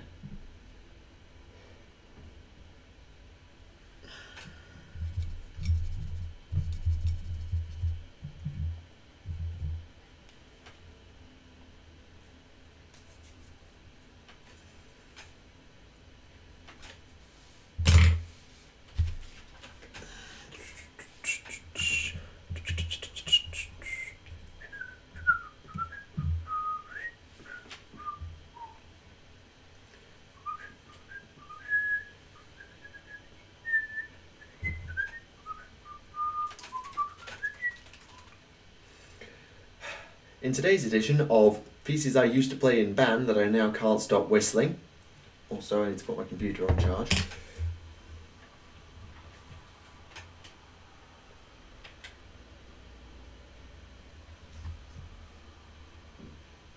Bin. Get in the bin. The entire community has been singing the praises of the Morathi model and the Daughters of Khaine. Almost the entire community. Get in the bin.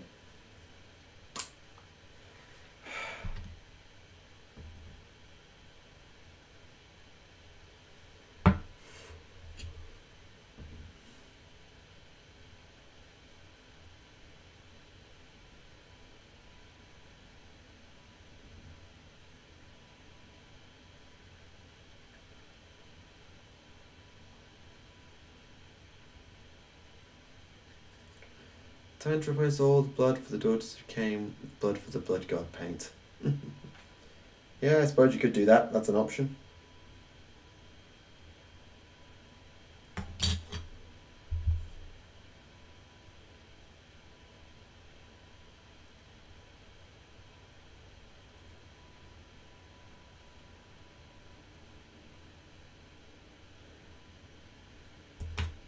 We do need more Dactica. The boys need a codex. Honestly, I'm surprised that part of me is surprised that we're waiting so long to do orcs, considering how popular they are. But, well, hey. GW has their ways and they'll have their reasons for why orcs are not next. Could just be for lore reasons as much as anything, because actually, when you think about it, like Tau and Necrons were like 2 of the power armies of 7th edition that then got whacked with the nerf bat. Particularly Tau in 8th edition, so it might just be a balanced patch for them if anything. But lore-wise, it's great to have the 3 armies that we are getting because they just add so many options. It's for Comra, the Tomb Worlds, the Enclaves, the Empire. There's so many things they can do with the lore with those guys. Yes, this is not the stream for that. AOS Orcs don't shoot enough? True, they've got their arrow boys, but it's certainly not on the same scale as their far future counterparts. But then again, almost no army shoots the same as their far future counterparts. Because it's a fantasy setting, but a super high fantasy setting as opposed to a grim far future sci-fi setting. So some of that's the setting.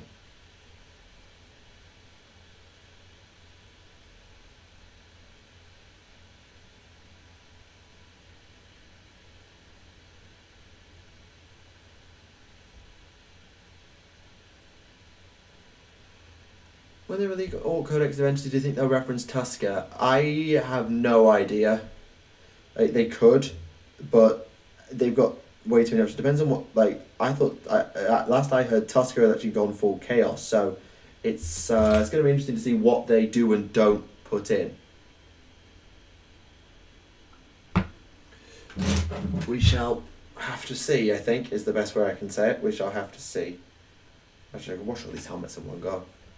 We got an Orc Dex Lax edition. Why would we get one this? Because the rules have completely changed.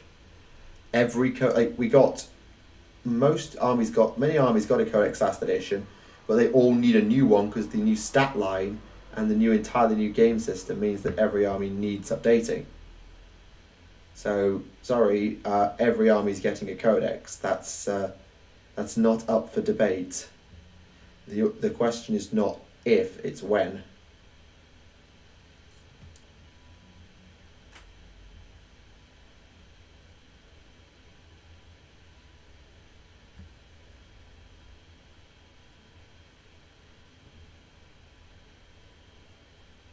Rumour is Tusker may get rules. I wouldn't put much stock in that, in all honesty.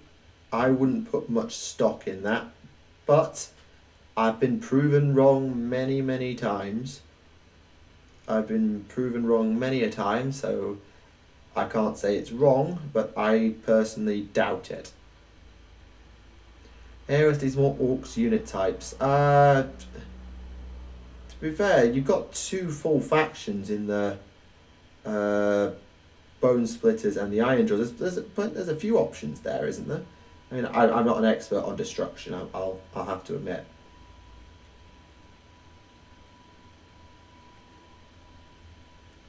Let's just do these whilst we're here.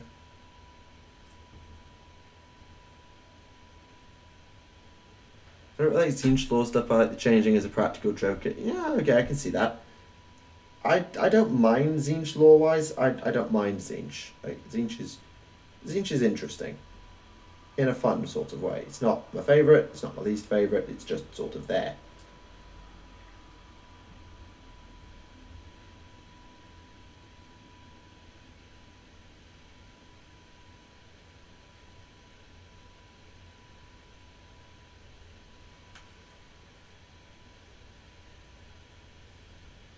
There's a rumour, so when is their stock?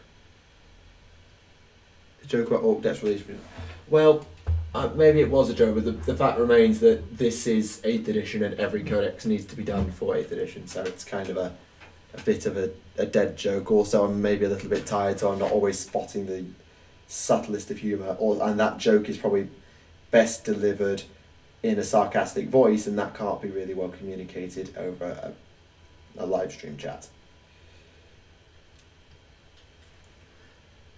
There's sometimes stock in rumour. Like sometimes if people can provide sources or references, or they're a trusted person who's been right many, many times, that's when you can put some stock in rumours, whether you want to believe it or not. But you can say, well, they've got credibility, they might be right, because they've been right X or Y number of times.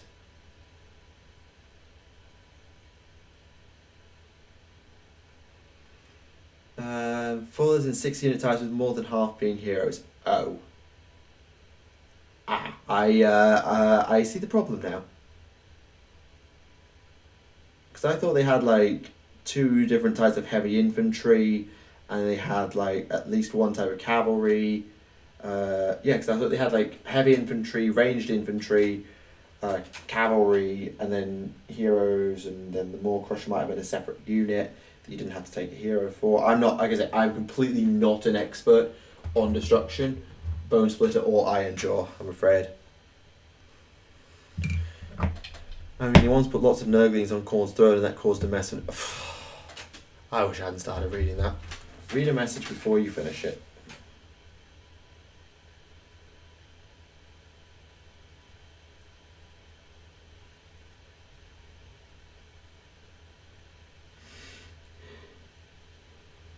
Stop yawning. Damn it.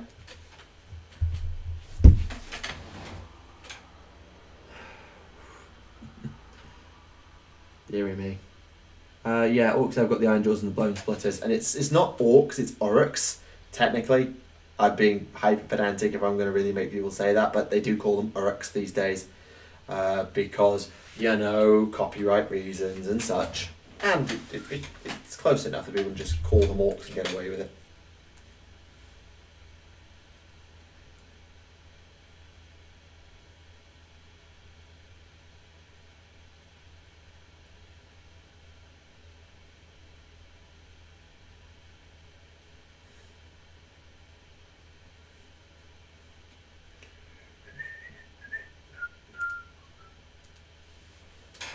Hey, I'm only 21 and a half. I just didn't get much sleep last night, that's all.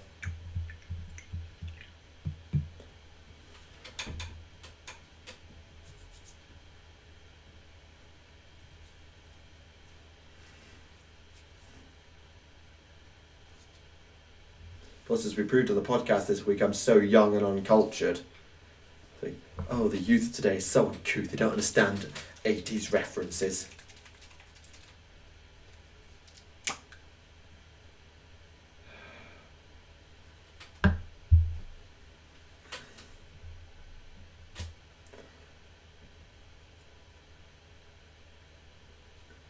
Who do you think will be the next Paramount returns to the 40k scene and why?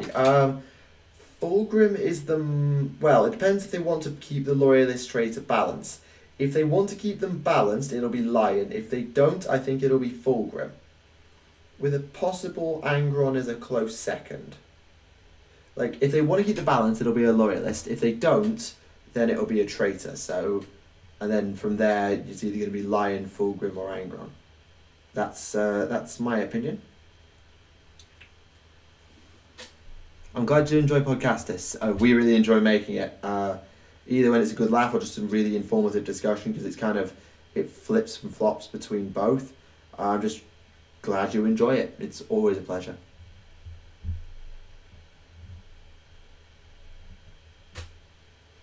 Yeah, it's about 10 PM here. Just to be fair, it's not late. It's just getting a bit later in the evening, because I'm quite a late. I generally am quite a late sleeper. Not nocturnal, but I don't need a huge amount of sleep to function much of the time. Just like sometimes I do get a bit tired and thus need to sleep, so I sleep. And I think tonight might be one of those nights where I just need to sleep. What made you guys decide to start with the podcast? You'd have to approach Remlays, because it was his and Alexis's. You'd have to approach Remlays and Alexis. It was their concept, and then Remlays then reached out to me and invited me to join in. So the original concept comes from either Remlays or Alexis, rather than from me. As for why I signed on, well, it's a podcast where you get to talk about 40k for hours and hours and hours and share it with some of the brightest minds in the community. So, of course. My resets, it's uni rather than school, but my resets are next week. I've emailed my uni back home and I should be fine to progress to 4th year anyway, but it's not sorted yet, no, because I haven't had the exams in them. Yeah.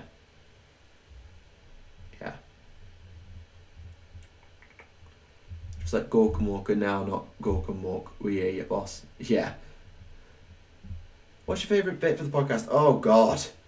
Are you talking like favourite segment or like favourite actual moment of them all? Because it's been over a year. It's been over a year we've been doing this now. It's nearly a year and a half that we've been doing Adeptus Podcasts. I can't remember every single moment.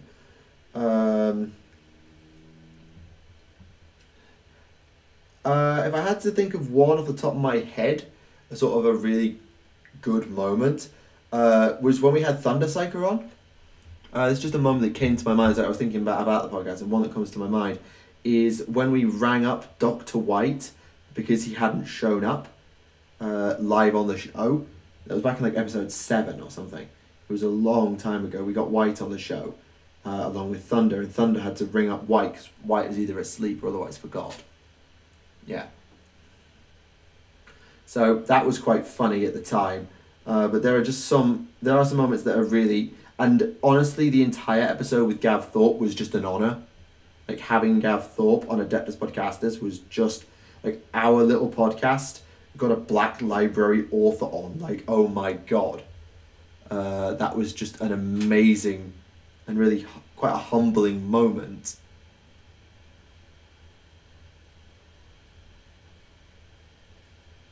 Especially because it was my show, it was my episode. I got to host Gav Thorpe, and that was genuinely amazing.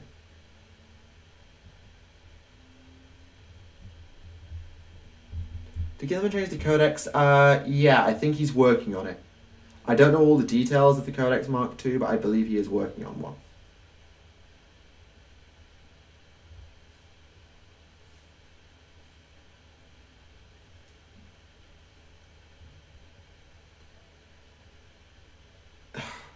Alexis's accents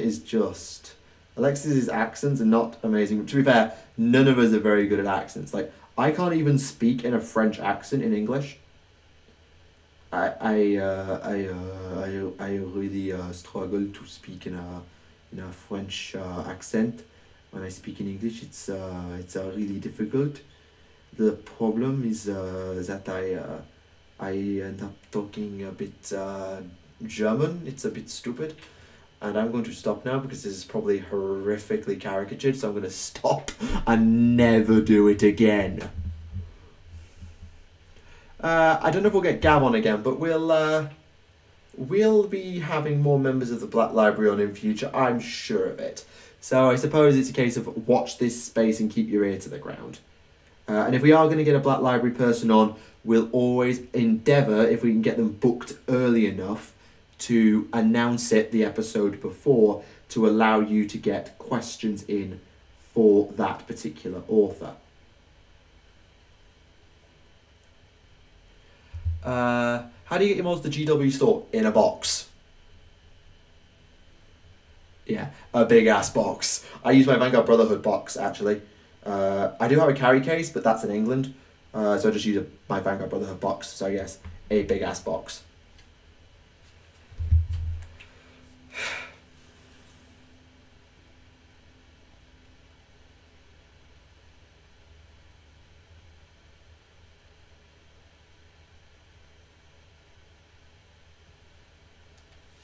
Do you have a favourite Black Library novel? I don't even know. I couldn't pin it down. No way I could pin it down. Yep, 100% nailed it. Do you have a most overrated and underrated Legion? Probably underrated. I would say the Salamanders.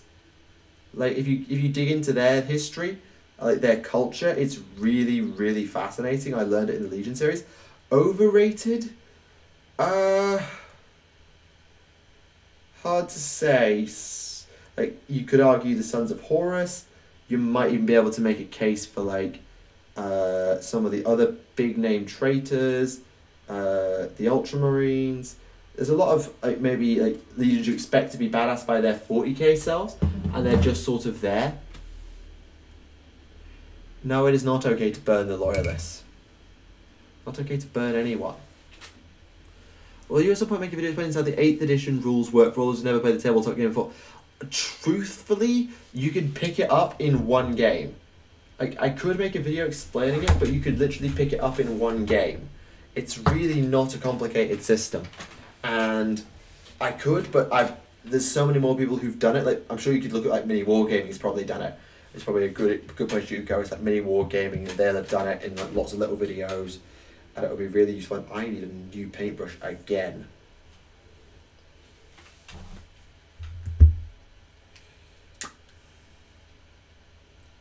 Also, I need to wash the top knots. Because I forgot to wash the top knots like a genius.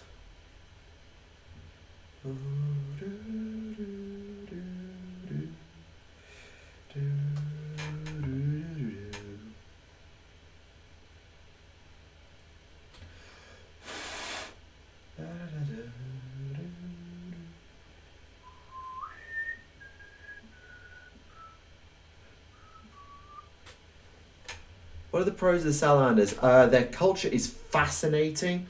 Their doctrine, whilst a little bit odd, is certainly not the weirdest as a legion. They've got some really quite interesting characters like Cassian Dracos and Artellus Numian.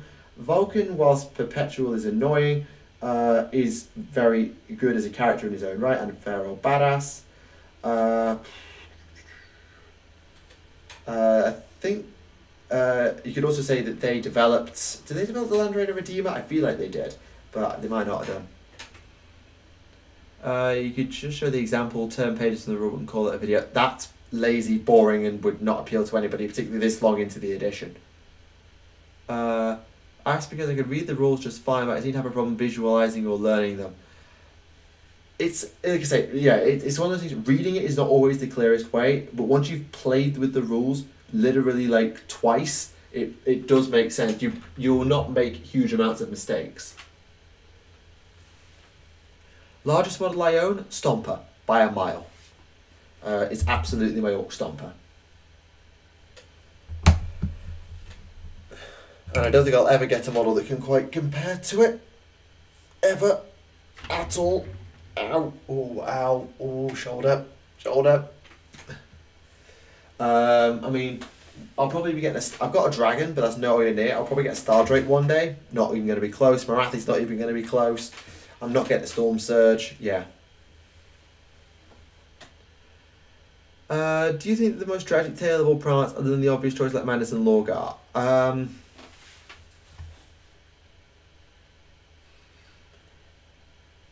On a limb, I could say the Iron Hands, because they got stuck with a Primarch who was not the greatest general you've ever seen, and basically breaks the laws of physics.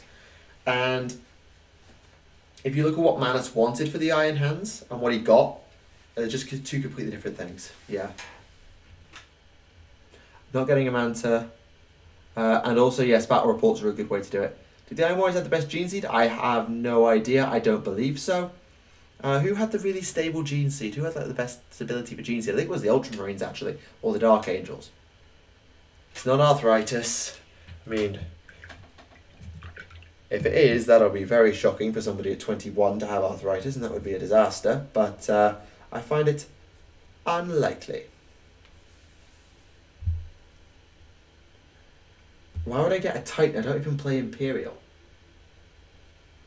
Highlights? Actually, I should probably glue some bits on at this point. Yeah, if I glue some bits on at this point, then... Oh, I need to put the shoulder pads on before I put the head on there. That's the point. Let's get this on, because it's... Oh! Balls. That's dry. Alpha Legion had a stable gene seed? Yeah, they probably did. I think most Legions did have a stable gene seed, otherwise they wouldn't have lasted, with a couple of notable exceptions. But there was some that were renowned for being particularly stable. And I think that the Ultramarines, the Dark Angels, were among them.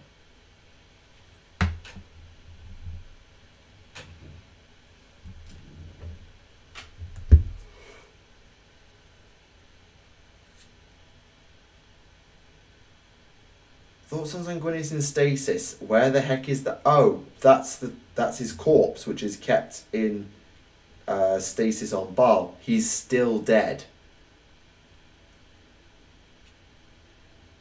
I don't think he literally has any more blood in his body.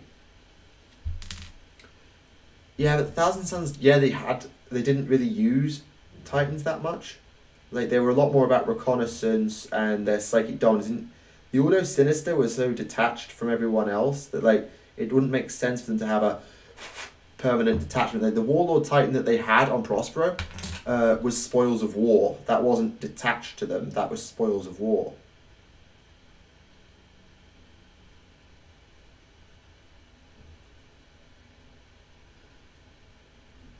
Yes, Sanguinius is dead. Let's keep it that way. Leave Sanguinius dead, damn it.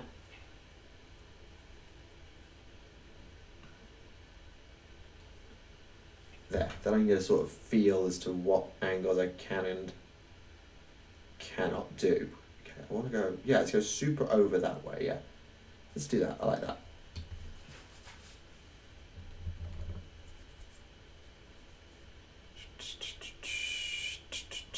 Where's the lid gone?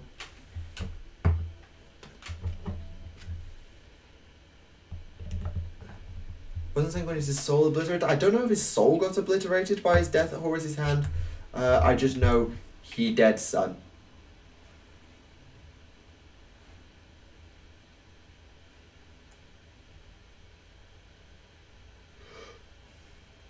Are Baneblades and Stormblade the best tanks the Imperium have?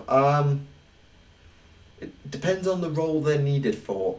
The Baneblade chassis is probably the most ubiquitous. Because it can make the Storm Lord, which is great for anti-infantry and transport, the Shadow Sword, which is a Titan Hunter, the Bane Sword and its Quake Cannon is a great delaying unit, the Baneblade is a good all-rounder, and stuff, yeah. Not like the walking plot hole is heading that way. Is Yvraine heading... Really? Yvraine's heading for Baal? Since when was Yvraine heading for Baal? I love how we know exactly who you mean. Hellhammer, that's another one. The Malkador, yeah. It's hard to know what the best tank of the best is. I don't think the Imperium's going to fight them off against each other to find out. Oh, I hate metallic paint so much.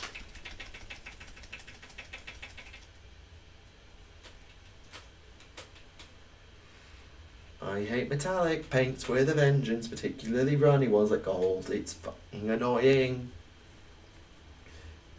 Cypher is Zahario, yay or nay? I'm going no, because Zahario was an out-and-out traitor and Cypher isn't. If I remember correctly. It could be, but then how would he still be, like, alive and well and stuff?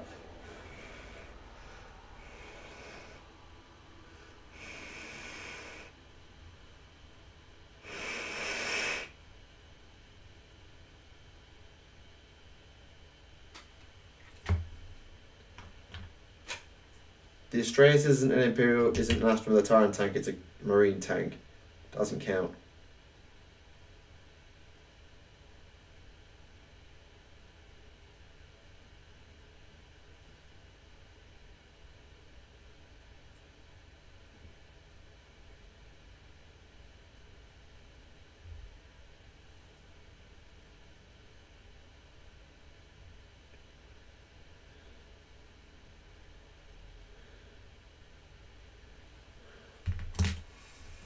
Is that Retributor Armor? No, Retributor Armor is my base coat, and that's generally quite well behaved. This is Auric Armor Gold, which is my misbehaving highlight paint.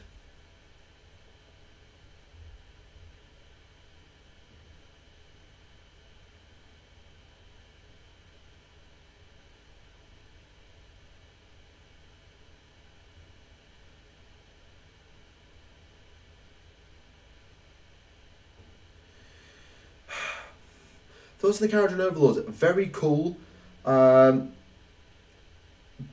I won't be getting them, even though they are very cool, because I've got other priorities that are called Stormcast and Daughters of Khaine. Yeah. You have absolutely no evidence that Zahariel is Epimetheus. There is absolutely no proof.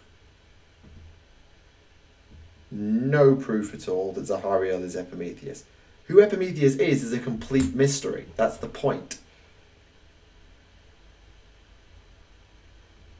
Like, interesting theory, but there's no proof of it. And if you have it, then I'd very much like to know, because I've never run across it.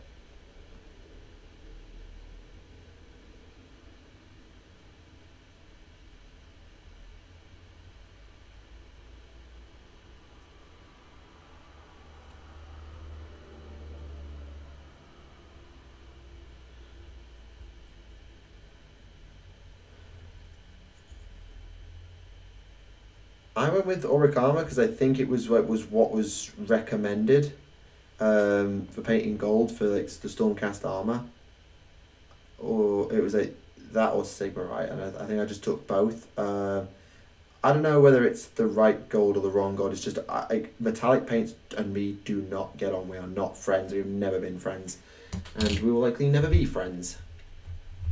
I do use Sigmarite, but for the details that you have to do on some of these models, like edges, like you just can't use a dry paint for edges. Like on like broader areas, like on my Dracoth cavalry, like my Lord Salatin on Dracoth, or my Lord Akilor's front plate, I think I used Sigmarite, but for like precision details like this, I can't.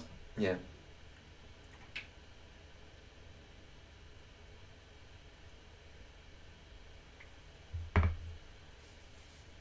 Why do you think the Alpha Legion third head of the Hydra do it? We will have to see.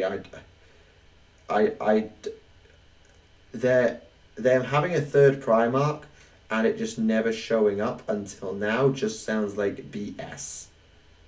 But I'm willing to let it play out because I don't know. How many Imperial Guard regiments can you send on Crusade at a given moment? A lot. Pretty much anything within a given segmentum could probably get sector or even beyond could probably like segmentum could get called in. So a lot. A Grey Knight without a Psychic Hood connected to the Dark Angels. That. What does it say that Epimetheus served under Luther? Does it say that Epimetheus served under Luther? I didn't remember coming across that.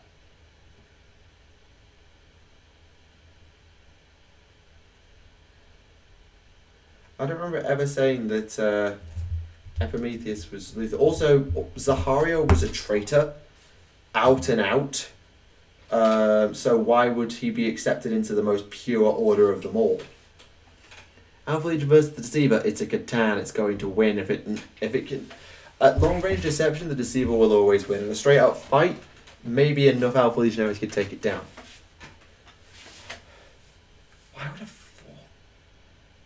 would someone who was a fallen, or sorry, who worked under Luther, can still be loyal. Like the original Cypher, before Zahario killed him, was thought to be, was serving under Luther. But why would a fallen, an actual fallen, who had succumbed to the corruption of being a fallen angel, be accepted into the Grey Knights? There's no way they'd pass the purity tests. No way. Especially if you've done such horrid things as Zahario's done. Just no chance. I can't see it being Zahario. I just can't. I'm sorry.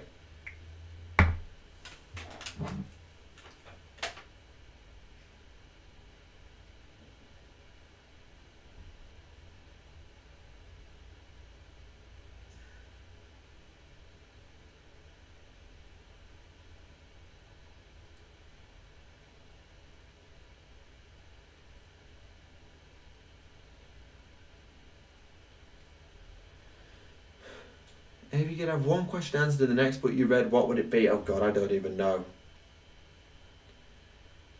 It would depend on what I was researching at the time. Like, it might be like, one time it's like, who is the Primarch of the Blood, of the Legion that created the Blood Ravens, or which Legion created the Blood Ravens, I suppose. Or it could be something else, like, I don't know. What happened to the Fourth Sphere expansion, or it could be any number of things. It really depends on what I'm researching at the time or what takes my interest.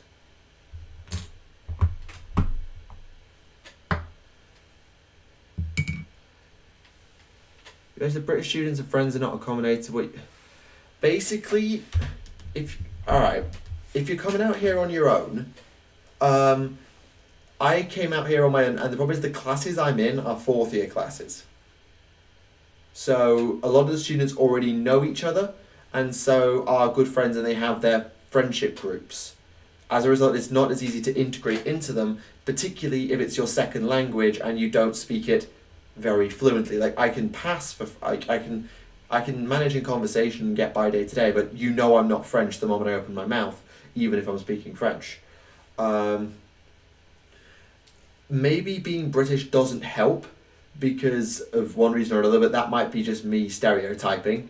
But it's a case of, if you're going into classes that are like established friendship groups, you might struggle to make friends very easily because of the language barrier and because of the cliques they've already got set up. If you go into like a first year class, then everyone gets sort of mixed together anyway. You might do better, but I don't know. It depends on the system and how the system decides to behave for you. It really varies. Like, I don't know what your needs are and what you, but the system compared to the British system has a lot of differences. I will say that. And we just passed 2 hours. Yes, Epimetheus was taken prisoner by Abaddon who wanted to experiment on the genes that he still carried and wanted to know who the other living Grandmasters were. Yes, that's fine. I still don't see the link to Zaharia. Like, what?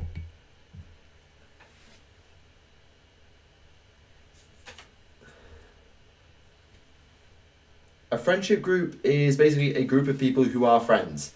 Quite often you'll find that in classes of students, certain people will hang around together a lot, talk to each other, do work together, go to the pub together, or whatever they do, and I call those friendship groups.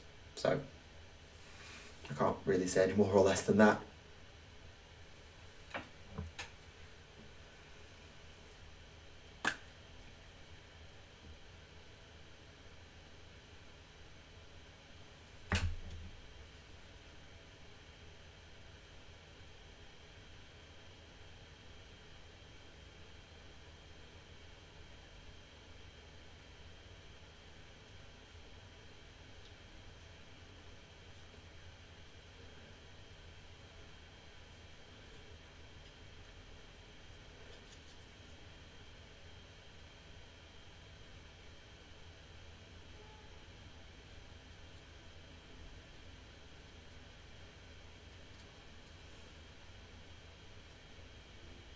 Yeah, cliques.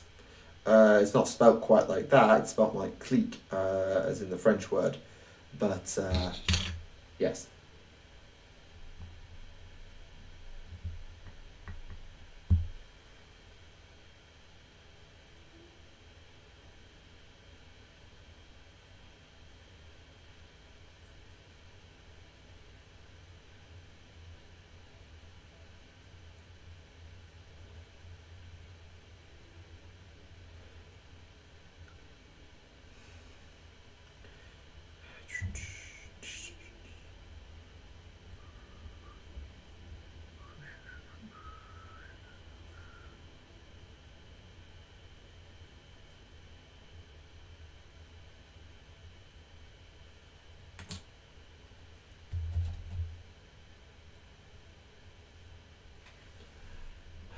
Nearly there, just a couple more stages to go, and then we can call it a that's not been watched, and then we can call it a stream, I think, because we've actually crossed the 2 hour mark again. I mean, to be fair, I did give you a shorter stream the other day, so I don't have no idea what one of those is.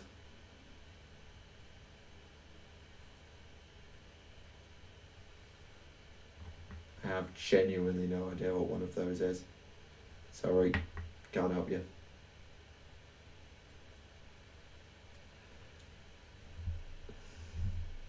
Well, fair enough.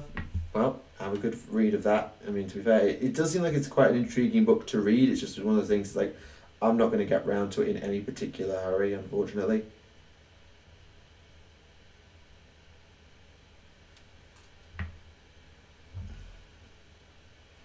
Nope, I didn't. Like, it was painful as I was English, and professors would switch. There was one professor who would switch languages with me, but that was just to help with me. That was just for casual conversation. It was never patronising. So no, I've never had a problem with my nationality over here, or if there has been a problem, it's been so subtle that they haven't made a big deal out of it. I've not been called out for it. The only time that I think it's been a reference about my nationality made is when I was making a comment about the halls here and how there's no oven and stuff, and there's a rich English. That's like the one time, there's been one comment. Not sure if it's asked because spoilers. What's your favourite plot twist in 40k? Oof, I'm not even sure. I don't know. Generally, because I don't know. I couldn't tell you. I'm a painting Stormcast. Yes, I'm painting a Vanguard Hunter at the moment. I'm just finishing off my 26th of 30 Vanguard Hunters. And I'm nearly done. just got the white and the silver to do. Yeah, just the white and the silver. And then I need to glue it together, and then we are done. Oh, jeez Louise. It's been a long day.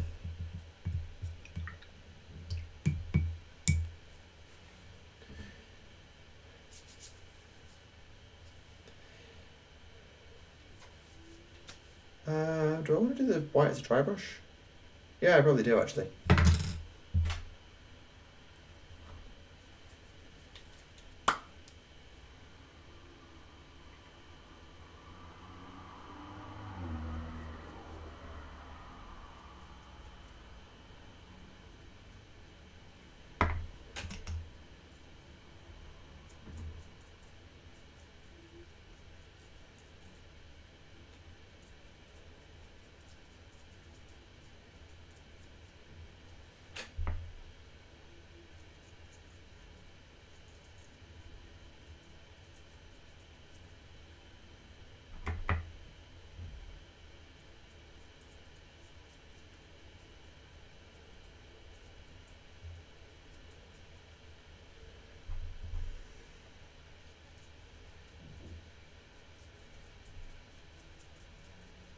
Ups and downs dry brushing these cloaks, it really is.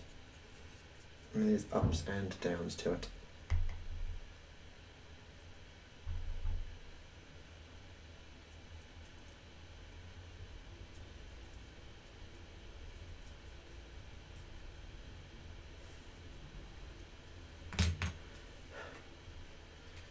Yeah, part of me is concerned that one day people are going to think I'm some sort of authority on Age of Sigmar, and that's like, I'm really not. I suck at the game and I don't know the lore. I just really enjoy it. I think the models are awesome. I'm never going to be an authority on AOS. I really hope that doesn't come to be a thing. To be fair, I'm not an authority on 40k either. I suck at the game, and while I know a lot about the lore, I'm nowhere near a Remlays or some others. Not even close.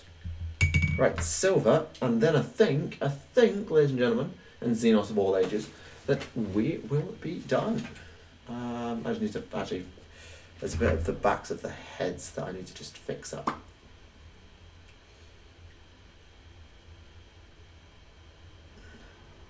Probably to buy a new album in black next semester, which is just fantastic because it's already starting to congeal and dry.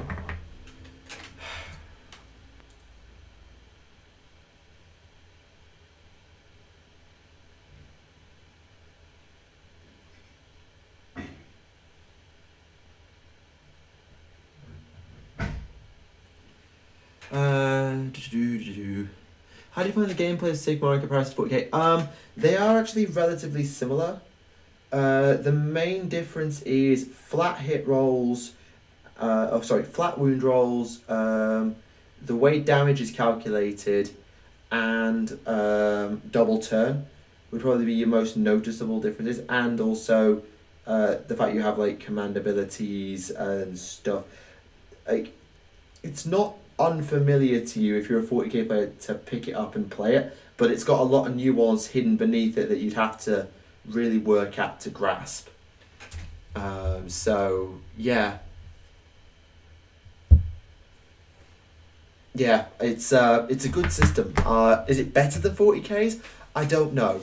It's certainly probably quite quick. I mean, we played a 2,000 point game in about 3 hours less. Yeah, we had a 2,000 point game.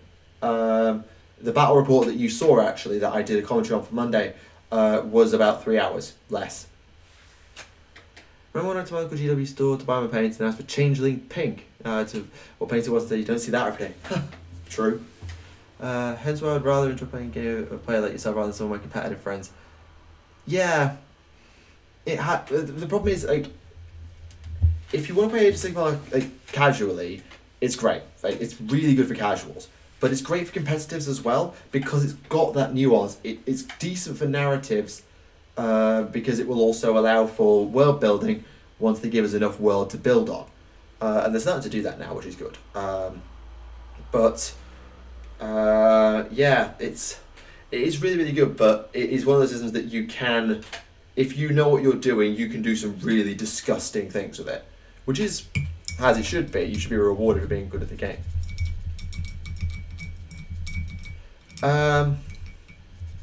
When the fallen unite, will the estate allow the line to awaken? I don't think the fallen are ever going to be united though. That's the thing. Like, some of them are genuinely remorseful, some of them just want to hide, some of them actively serve and worship chaos. The fallen are never a united front. They're scattered about.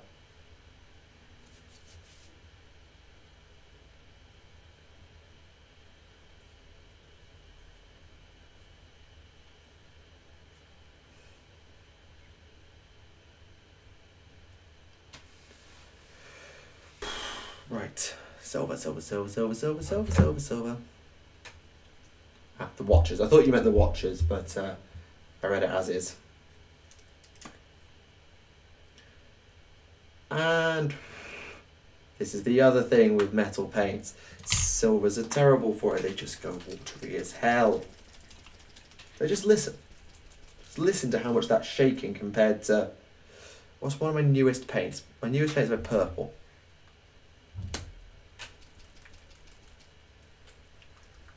It's just way looser. Yeah, I'll show you the model when I'm done. You've seen it like 100 times before because I've got 25 of them at this point. These are the last 5. But yeah, I'm not a fallen. No, the fallen. Yeah. Technically, my character is a Tower Earthcast engineer. So, enough said.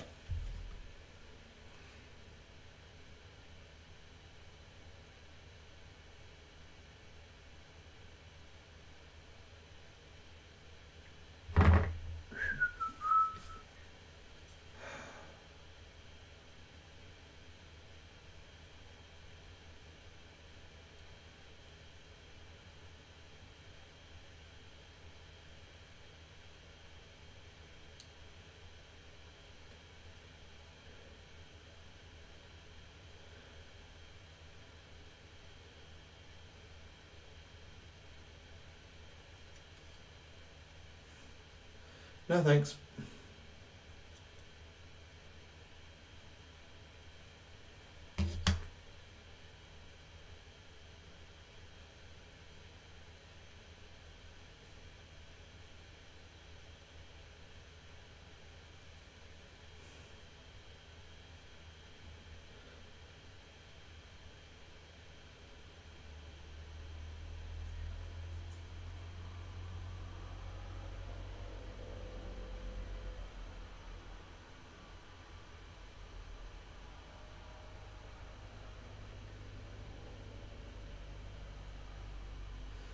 Why do you hate Tzeentch so much in AOS? Well, I've only run across it once, and in a single hero phase, it deleted half my army. Does that answer your question? Also, it's basically got a reputation at this point for just doing utterly broken things. To the point where they had to add a new rule of 1. Like, one of the 5 rules of 1 was added to the game solely to stop Tzeentch breaking it. That's how obscene and disgusting Tzeentch can be. So I don't. That's, I suppose, it. Nope, Kurz is dead, almost certainly, and still no. Right, assembly time, I think. Yep, assembly. So, glue.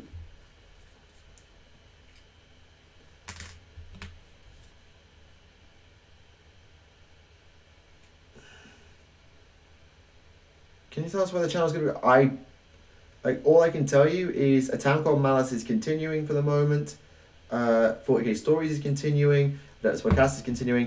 And then everything else is just like, there'll be like bits of theory, there'll be my thoughts on, there'll be streams. There might be the odd battle report, but don't bank on it.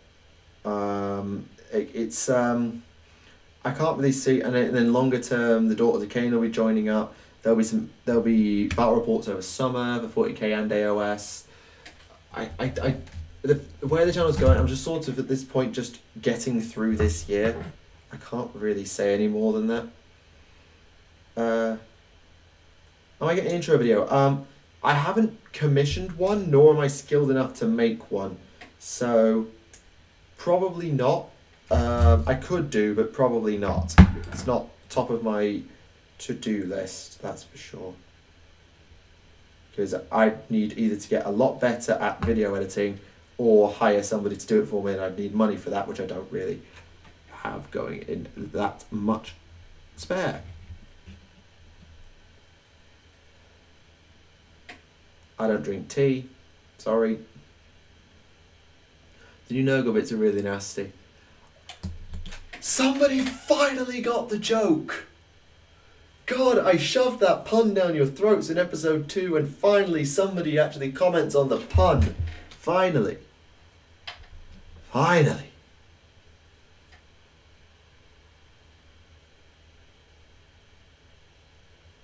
It just so happened that I was listening. Can we do live podcast? We did it. We did a live podcast on Alexis's channel for, was it the 1 year anniversary stream? Yeah, it was the 1 year anniversary show. We did it live. I personally can't do a live episode because of my PC's limitations. Like I can't record audio out of my computer, so I can't do live reactions and things like the videos either. I can only do it to like articles, which is why you've noticed. But doing like live stuff, yeah, but the problem is I can't do anything with guests if I do something live.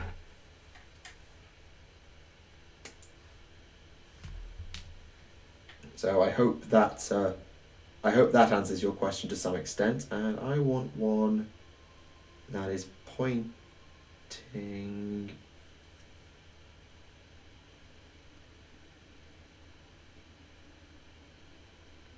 Well, it's either going to be... there we go, there's one.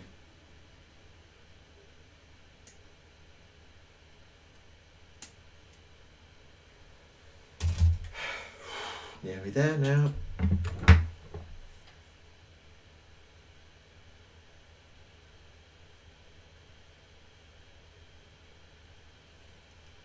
There we go. Oh, Christ, I got that wrong one. Literally, that's the one headpiece that's going the other bloody way. Well done, me. Well done, me. Hang on. Right. So when it's attached, it's going to look. Yeah. Okay. I've completely misunderstood these models. Despite the fact I've built. This is the 6th time I've gone through a set of 5. I've still not completely understood these models. Well done, me. I am clearly the master of models assembly. Yeah. Let's go with you.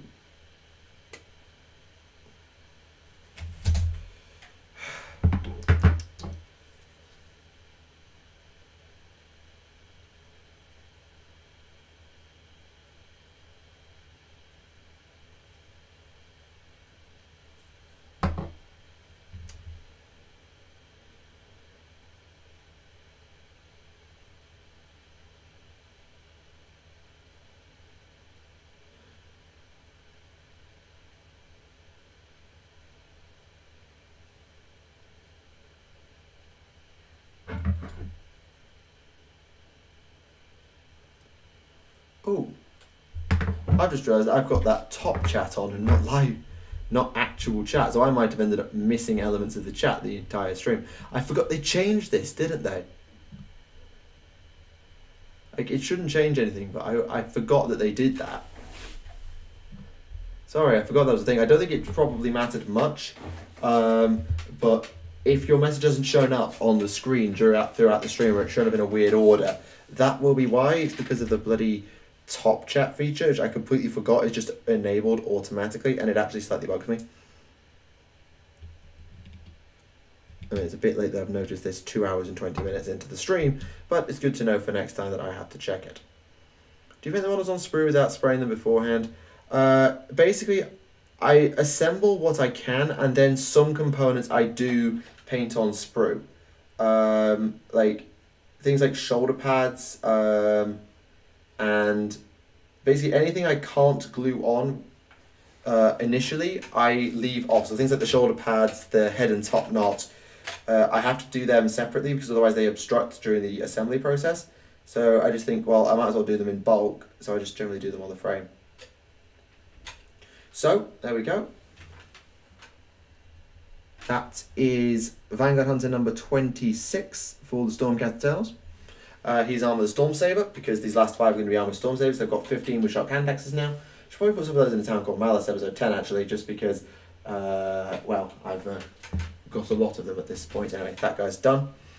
I already told you, I don't drink tea. That argument is invalid. And yeah, I've never sprayed. I can't spray because of my current living circumstances with being in halls and things. So I genuinely cannot spray. I'm just going to leave that head over there. Just the way of it, because I've never been fussed for spraying, so I just improvise as best I can. Just complete improv.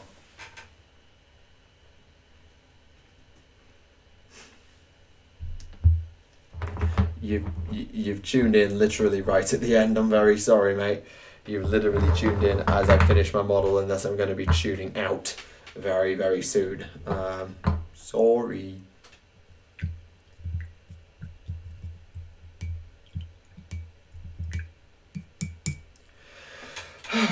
Well, that was reasonably productive. We got through all the news. I got to talk about all the stuff and actually give my thoughts on it, which is good, so I don't have to make a separate video on it, which is good.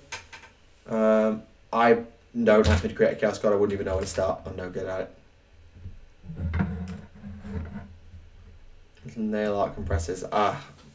Way too much fiddle for me. I'm stuck in my ways at this point. I'll just do what I have to do to get it to work, and that's just what I do. It's crap, but yeah, it's the way it is. I don't even prime. Yeah, I'm a terrible painter, I know. Anyway, I'll go for a couple of minutes, and then we'll call it a night. So get your last questions, thoughts, things in before we do. Airbrush primers, but I brush them on. Interesting way of doing it.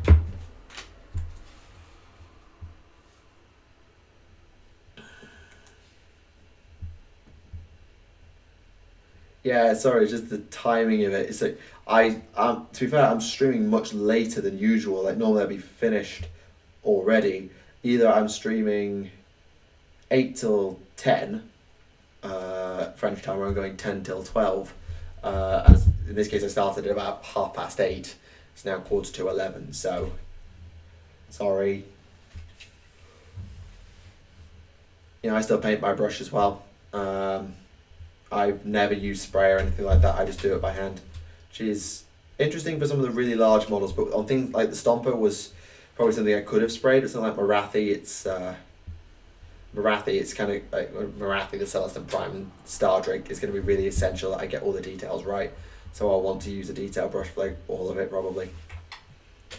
Were you a big fantasy fan back in the day? I had an interest in fantasy.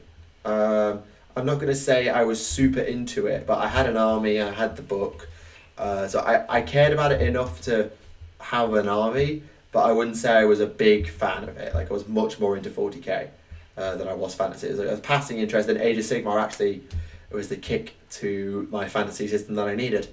Anyway, it is coming up to 2 hours 25 for the stream. It's 11:15 French time, so yeah, I think I'm going to be calling it a night here because I've been...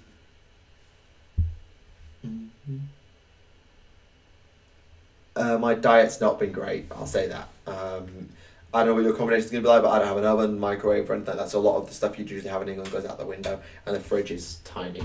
So just accommodate and try and get as much into your diet as you can that is balanced, because otherwise it's going to screw you over. Just fair warning. Anyway, I'm going to stop now, so thank you all for coming out. It's been a pleasure. Would you go on Archer's interview? He'd have to ask me first before I even consider that. He'd have to want to ask me, and he specifically says, people I find interesting, I'm not an interesting person.